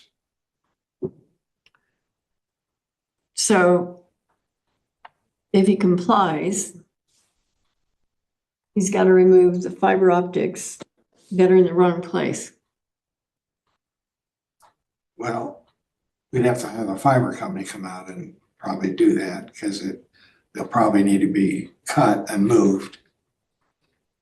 And that takes expertise to do that But because there's not enough give in that I know, line. okay, but let me go through that scenario. You're saying the problem was caused by the fiber optic lines being in the wrong place. The city could require the fiber optics to come in and to move it and to get it in the right place, correct? You'd think, yes. Sometimes they're not very cooperative. Well, But yes, That- they didn't do what they were supposed to Okay. do. so it seems to me that you create two problems and he's kind of in the middle of a rock and a hard spot. You either solve your drainage problem by having a culvert that's required in code, which he said he was going to do and which he didn't do because of the problem caused by the fiber optics. So you've got a 10-inch line up there for surface drainage that should be 12. And he can't put in the 12 without the fiber optic coming out. Is that fair analysis? Yeah.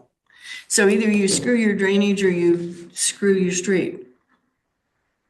And What's, now we have the new, I don't know, I do know that they drilled underneath and ran the new line. Underneath the culvert, Well, but I don't know how far they ran it underneath it. did they go underneath the culvert or just, so you're saying the culvert is, the surface paving is just right on top of the culvert? So they had to go down. they had to go down. I don't know how far they went down. The new company that came in last yeah, it's fall, Comcast. Comcast. So I don't know where that is, but that's underneath there now as well. Cause they go in that same area. I wish I had a picture of that, but Why aren't they in the same line? Because they don't have to be, right? I guess. they're different companies. Well, I know they're different Yeah. companies, but Yeah, they just Yeah. do their own. Yeah, they should, I mean, it's one fiber. they have to, but your problem seems to me is that in order to get your drainage, he can't solve the problem with the fiber optics. City can. By requiring them if they're in the wrong place.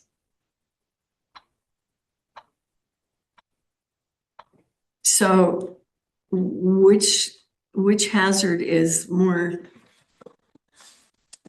Well, it seems to me that the surface drainage is almost more important to carry the load that you think that it's going to carry or that you're building for.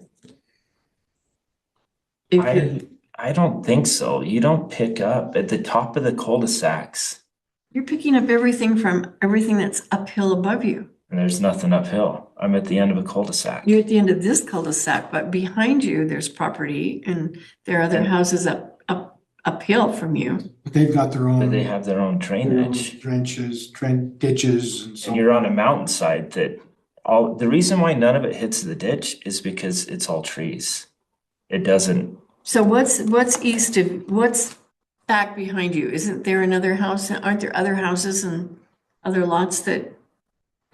there's Or two just houses in uphill? the cul-de-sac. No, I saw your houses around the cul-de-sac. I'm saying Above you. south. Yeah, I'm saying you're upslope. What's upslope above you? There's one road above there. Bridger Circle, isn't it? No, he's No, on I'm on Bridger. You're on Bridger. So Bridger Circle. what, the one that loops around? I'm not sure what road that is.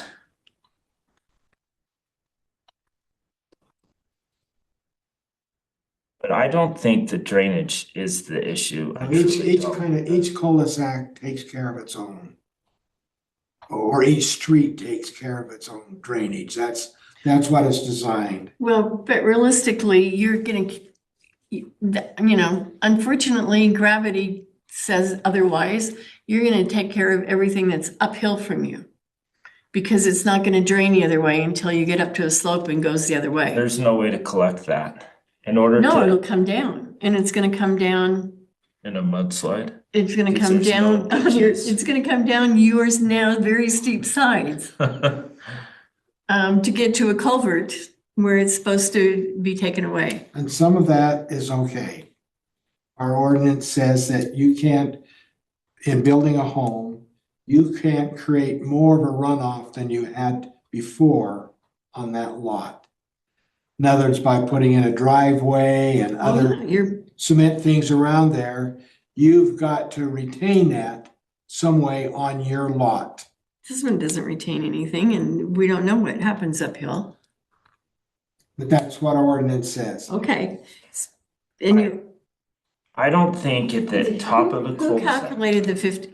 Yeah. I don't- Engineers. Engineers Come in and calculated do the that. 15 inch was what And was they, needed. and they, No, a 12-inch, minimum 12-inch in a cul-de-sac. No, wait a minute. The ordinance requires 12, but I'm saying you said somebody did calculations for this site plan to determine we found that 12 inches is not sufficient. because it Some causes, engineer messed up.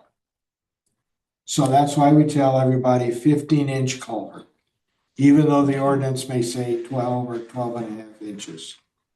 Now, if they put a 12-inch culvert in per ordinance and don't have any interaction with us, fine. That's what the ordinance calls for, and they comply. But when they ask, we don't they say, always have to ask? You kind of control building codes and driveways and culverts. well, at the end of the construction, that's when that's getting done. And we do. And like Aaron said, there's an overburden required, 3 or 4 inch overburden required on those kinds of culverts. To protect the culvert. Yes, and sometimes that doesn't even, Because there's so many building on a mountainside, it has so many different nuances. As somebody that has lived in that home for a year and a half, I can tell you that the most critical one is the slope of the driveway for safety. I But don't disagree yeah, with that. so that's the first thing to make sure is right, and I think everybody agrees there. And I don't have a problem with, I see that there are, because of not that your property is similar to the others in the sense that you've got steep slopes. Yeah. Getting back, so that the variance, I don't have a problem with. I can see that, while I think you should have gotten it permitted and done the correct Yes. way the first time. Yeah. And I appreciate the fact that you're a solve the problem guy, but sometimes you need to Yeah, get approval instead of asking for permission. yeah. Which it seems to me the implication is what is, the impact is on the drainage. a thought. If the city can get Utopia to come out and relocate that line or bury it deeper, would you be okay then with putting in the 15-inch or potentially 12 and a half inch culvert? If we get them to come out and do that work, Yeah, it's just when they do it, they're gonna tear up that whole thing. well, they will. They'll have, but you want it torn out if you're gonna replace in a culvert. It won't make much difference that The way. difference is when I tear it out, they won't, like, they're contracted employees that'll come and tear, I don't know. We'd know the difference of somebody carefully tearing it out versus somebody who does it. That would be my concern, is if they do that. They just tear up that whole front, which creates a bigger problem. That's typically what happens, but if, I just throwing yeah. an idea out Yeah, here. that would be the only way that I could see to do it. I don't think that it's necessary, but if you guys feel that it is, then that's how it would have to be solved. And that's another issue too. Yeah. Aaron, and I understand that is a 12-inch culvert.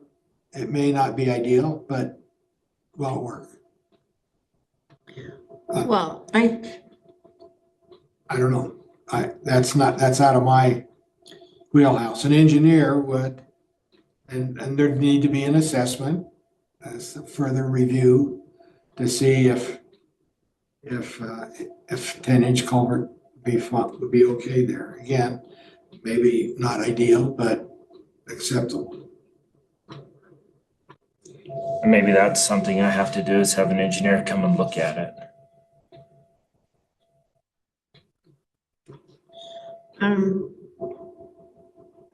to me, the circumstance in this one is that it's the unusual circumstances that your inability to strictly comply was not your doing, is the city's in the improper placement of the existing facility, the existing fiber optics. And you don't have any control over that. However, if the city gets that corrected, then is 12 months adequate, or does it needs to be 6 It months? should be this year. Yeah. Summertime. No, I'm just saying, if the city gets that done, then you would have, and they give you notice that you've got 6 months.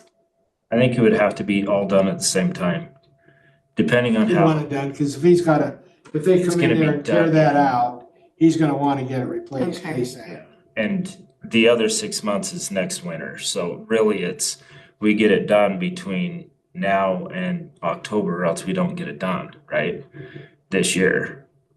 And I can't imagine us not being able to get Utopia out of here, Right. within a month or 60 days or whatever. Now, if Utopia can drill it down, that way they don't, then it would be way more beneficial because then they aren't tearing everything up. They may want to under drill it anyway. But they're not just gonna tear up the culvert where the culvert is. They'll tear up that whole ditch in doing that. Because their box is halfway down. It's like 50 feet from the driveway in the ditch. So they'll tear up all that. So it's not gonna be, it's a big job. But it's the reality of it, right? If it was right next to the driveway, I think you could do it cleaner, but it's all the way down on the west side of the lot. So, yeah.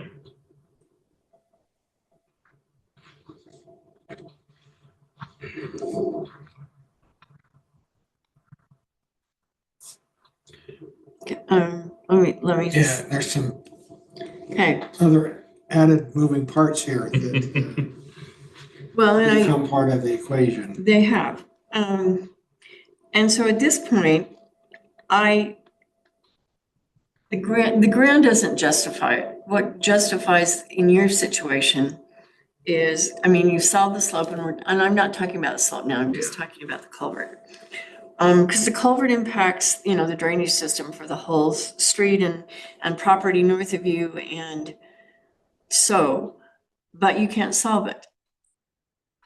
And so if I'm going to give you, I'm gonna give you, how can we can we put it? I don't know that a temporary variance is what we're talking about, because if they can solve the problem, I want you to solve the problem. Yeah. So I'm not sure that I'm not granting a variance in the sense that, that it's okay, but it's I guess a conditional variance. We'll call it a conditional variance. And it is conditioned that it can stay that way unless the city can get the fiber optics to be replaced that would allow the installation of the appropriate culvert. And then if that happens, then you need to get from him an engineer drawing for that site plan of whether to determine whether it's the 12-inch minimum now or the 15-inch that was proposed. Okay. Does that make sense? Because I think in your particular case, it's the fiber optics and you can't solve it, but they can, but they're in the wrong place. If they were in the right place and that was the only thing, then I don't think I could go there, but I mean, I don't know, because you only have a 10-foot, I mean, I don't know that they're in the wrong place, but I don't, because you have in that easement, you already have gas, which we hit the gas line when I did that because they had a gas line that wasn't marked correctly. Remember that? You have power and you have fiber, and now you have another fiber line. And you cannot have their power and gas have to be so far from each other. And your gas and your fiber have to be so far from each other because they interfere with one another. So I don't know, in that 10 or 12 foot, I can't remember if it's a 10 or 12 foot easement, but Probably 12 foot. so in that case, like you only have so much space. You can't put it in that whole 12-foot section because you have to accommodate gas and you accommodate power. So I'm not 100% sure that fiber is in the wrong spot. It may have been where they could run it, but it is in the wrong spot for putting in that culvert for sure. But I'm just saying that if a fiber company comes out, like, and you tell them to move it 12 inches down and they hit the gas line, because it's in that exact same location, because I hit the gas line. And it wasn't marked that way. It wasn't supposed to be that way, but because the gas line was put in so long ago, they didn't have their paperwork right. And so I didn't, even though I called in Blue Stakes and they marked it, it wasn't marked there and I hit it because it was an old line. I'm just saying that I don't know why that fiber's there, if there's a reason why, but it is in the way of the culvert. But there are so many other utilities running in there. I don't know where they're gonna run it, but it is worth a phone call to say, can you guys move this? Like, I don't know. Yeah. well, it seems from my perspective that to require him to put in, to replace the existing 10 with another 12 increases his slope and screws up the street. Is that fair?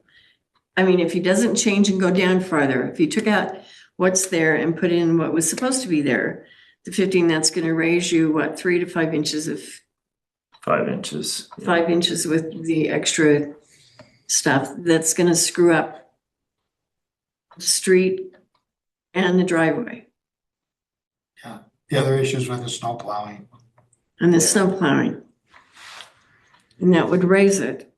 And so that he doesn't have the ability to go lower unless you guys figure out what the problems are to solve. But if you solve that, then I think he's got to comply and do it. So does that sound like a conditional variance? And if they sit on it, you get to sit on yours. And if they don't sit on it, you're gonna have to act. Okay. Yeah. I mean, And then I think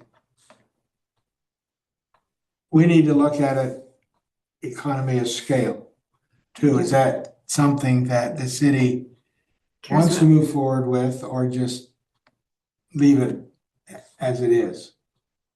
Is it Well, worth? and that's what I'm saying, is it's conditional. If they're not willing to solve the problem that you can't solve in light of the impact on the general public, then you get the conditional variance. But if Yeah. they solve the problem that should have been problem solved had you not solved a problem on your own, then yeah, makes sense. Yeah, I think that's fair. Yeah. And I mean, I can only speak for the time, the couple years that I've been up here and worked with the city. You guys are great to work with. So, yeah. well, and you should say that whether or not that's true or not, but No, I'm assuming it's gonna be true. I built in a lot of areas and I mean, it's hard to build up here. I got my Yeah. butt kicked because I built my own home. It was tough. Like in the worst winter that we could have, me and my two boys as teenagers building the home. So there was some real value there, but it was really, really tough, right? And there's some unique things up here, but the city was great in every case when they didn't have to be. They could have been mean, Jerks. you know what I mean? And there's something to say for that. We live by each other. I enjoy seeing them every time. And there's other places that doesn't exist. So yeah, for that. See, and I think the problem is that there are also two things, is that if you don't fix it, you've got the problems. If you require him, if we required strict compliance, it's gonna cause him to go out of compliance and affect the street with the snow plows and everything else and raising that. And it's caused by a problem he can't solve because of the existing utilities that are there. And until that part's cleared, I would give him a conditional variance, but that if you solve those problems and give him notice, he's gotta. If they're doing it, I want to do it the exact same time. We tear it up, we fix it, and we have it put back down. And I still have my deposits and everything held, so it's like, it's important to resolve now or not, because. And we should be able to find out, and it's not something that we're gonna, oh, we'll get around to it when we can. We need to address it now. In fairness to him, so do I give you a year limit to do it? Yeah, And if it doesn't happen in a year, then the variance becomes permanent, or unconditional, unconditional. Yeah, I mean, I think we all know that it happens in the next 6 months because of snow. Yeah. Right, Yeah. so, Well, yeah, I wanna give the option to get past winter yeah. to,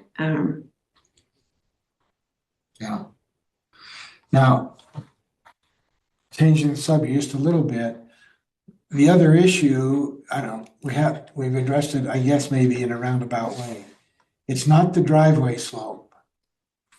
It's the setback for the driveway, it's extending into that side, into the setback. but it doesn't have but it doesn't have anything to do with slope. You mentioned slope, and so I was a little Okay, then concerned excuse me, that- I thought we'd talk about the elongating that it went into this slope to deal with this slope down here.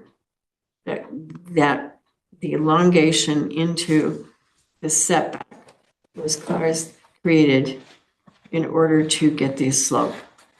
This slope could never be fixed because it's only conditioned between here and here with the two driveways. The reason why this was elongated was to get this slope. To get that original from here. But you're in the setback, not there. The slope, you're in the setback over here, right? No. This has got your 20-foot. The only area that is impeded in that 20-foot section is right here. So And it's to accommodate this lower half, because this upper half, I guess we could have done the same thing and got within 5 feet of the property line here. so it's the front yard setback that we're Yeah. impeding? Yes. It's a side yard, actually. Well, It's a okay, side. these two, this side yard? Yes, that's the one that's That impeded. has to be, the driveway is supposed to be 20 feet away from that side. Oh, so it should be 20 feet. So it should be, well, oh, you're saying the driveway is within the 20 feet here. Yes, correct. It's 10 feet off instead of 20. And it Okay. was, I moved it there to get this lower half compliant with slope. Okay, thank But you it for bringing doesn't, that to, I thought it was this part. Oh, okay. Okay. So, Does so that, it's, does yes. you agree? I- Yeah. Okay, yeah. And I don't have a problem with that either, Okay. but I mean to do it, but, because I thought the purpose of the elongating, whether it's just going into a different one than I And thought. he took it way over here so that he could Could meet get the this elongated, slope here. Right.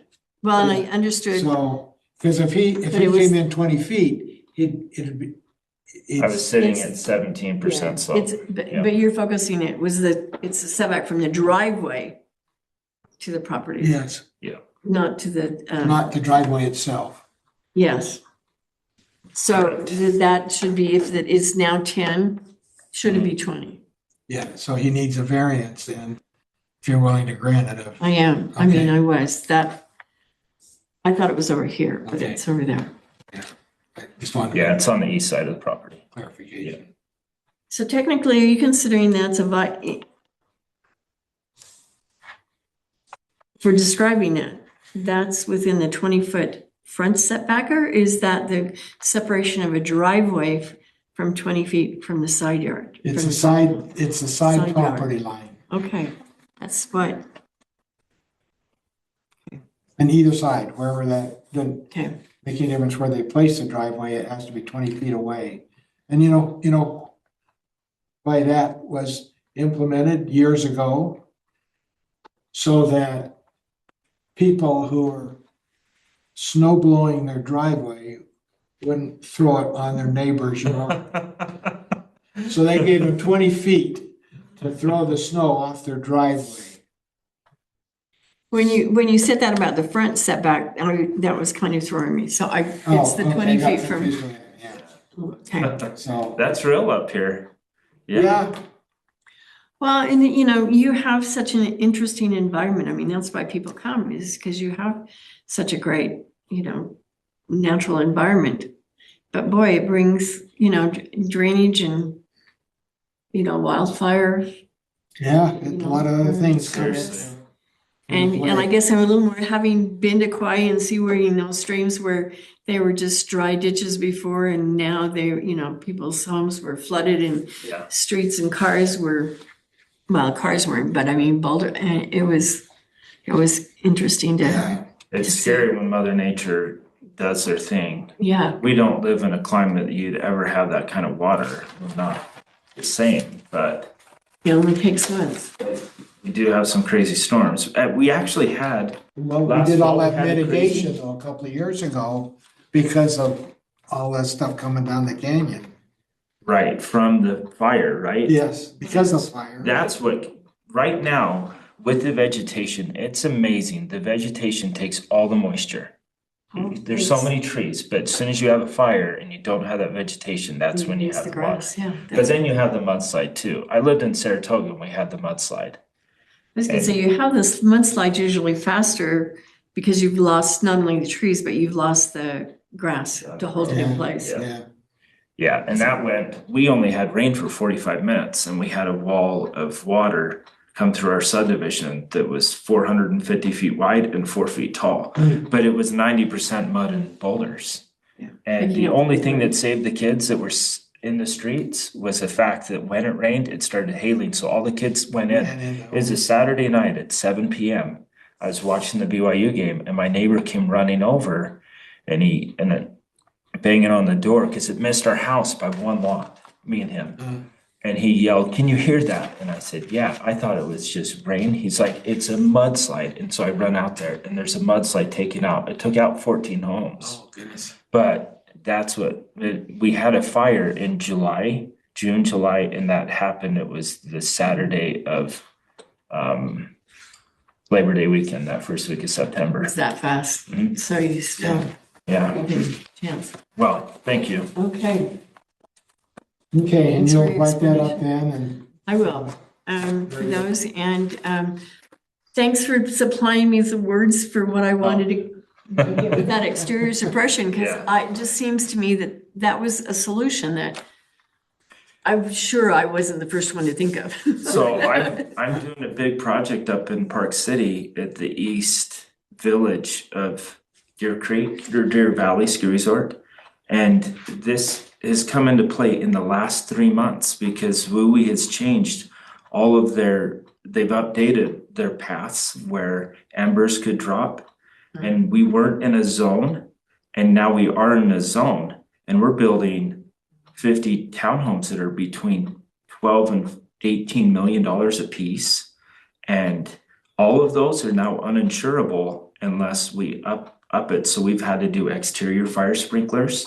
We had to do a Class A fire roof system. So funny enough, I was sitting there like, I know the answer because I'm dealing with it in my Yeah. work every day. Yeah, And yeah, these homes it's not worth it, $15 million. It's never worth a $15 million townhome. now, But the extra that you're doing, is that to comply with Park City or No. your ordinances up there? It's just extra it's only for be, insurance purposes? yes, so, and one of the good things is that came out of the terrible fires of Southern California was the insurance companies were hit so hard that now that they are communicating much better with like us builders up front and saying, hey, It's happening because of the people funding it, saying, hey, we're funding this project. We need to make sure It's that we're insurable. And they're coming back to us in the building process, even before there's an owner saying, this is not insurable with that unless you do this and this and this. Yeah. And it's added costs.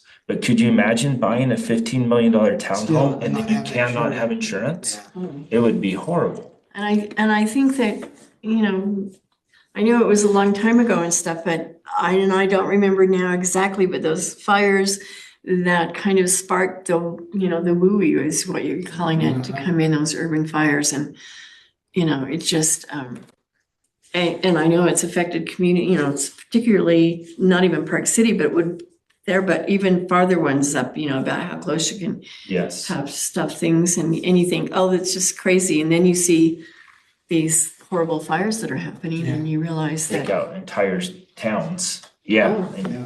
And you realize that we're building right where we shouldn't be building in a lot of cases. This is a beautiful area, but it probably wasn't designed by God for building. Even though now that we live here, we're grateful we're here.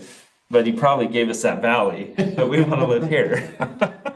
Yeah. well, and others might say, well, he gave us the valley so we can plant food in it, but. That's true.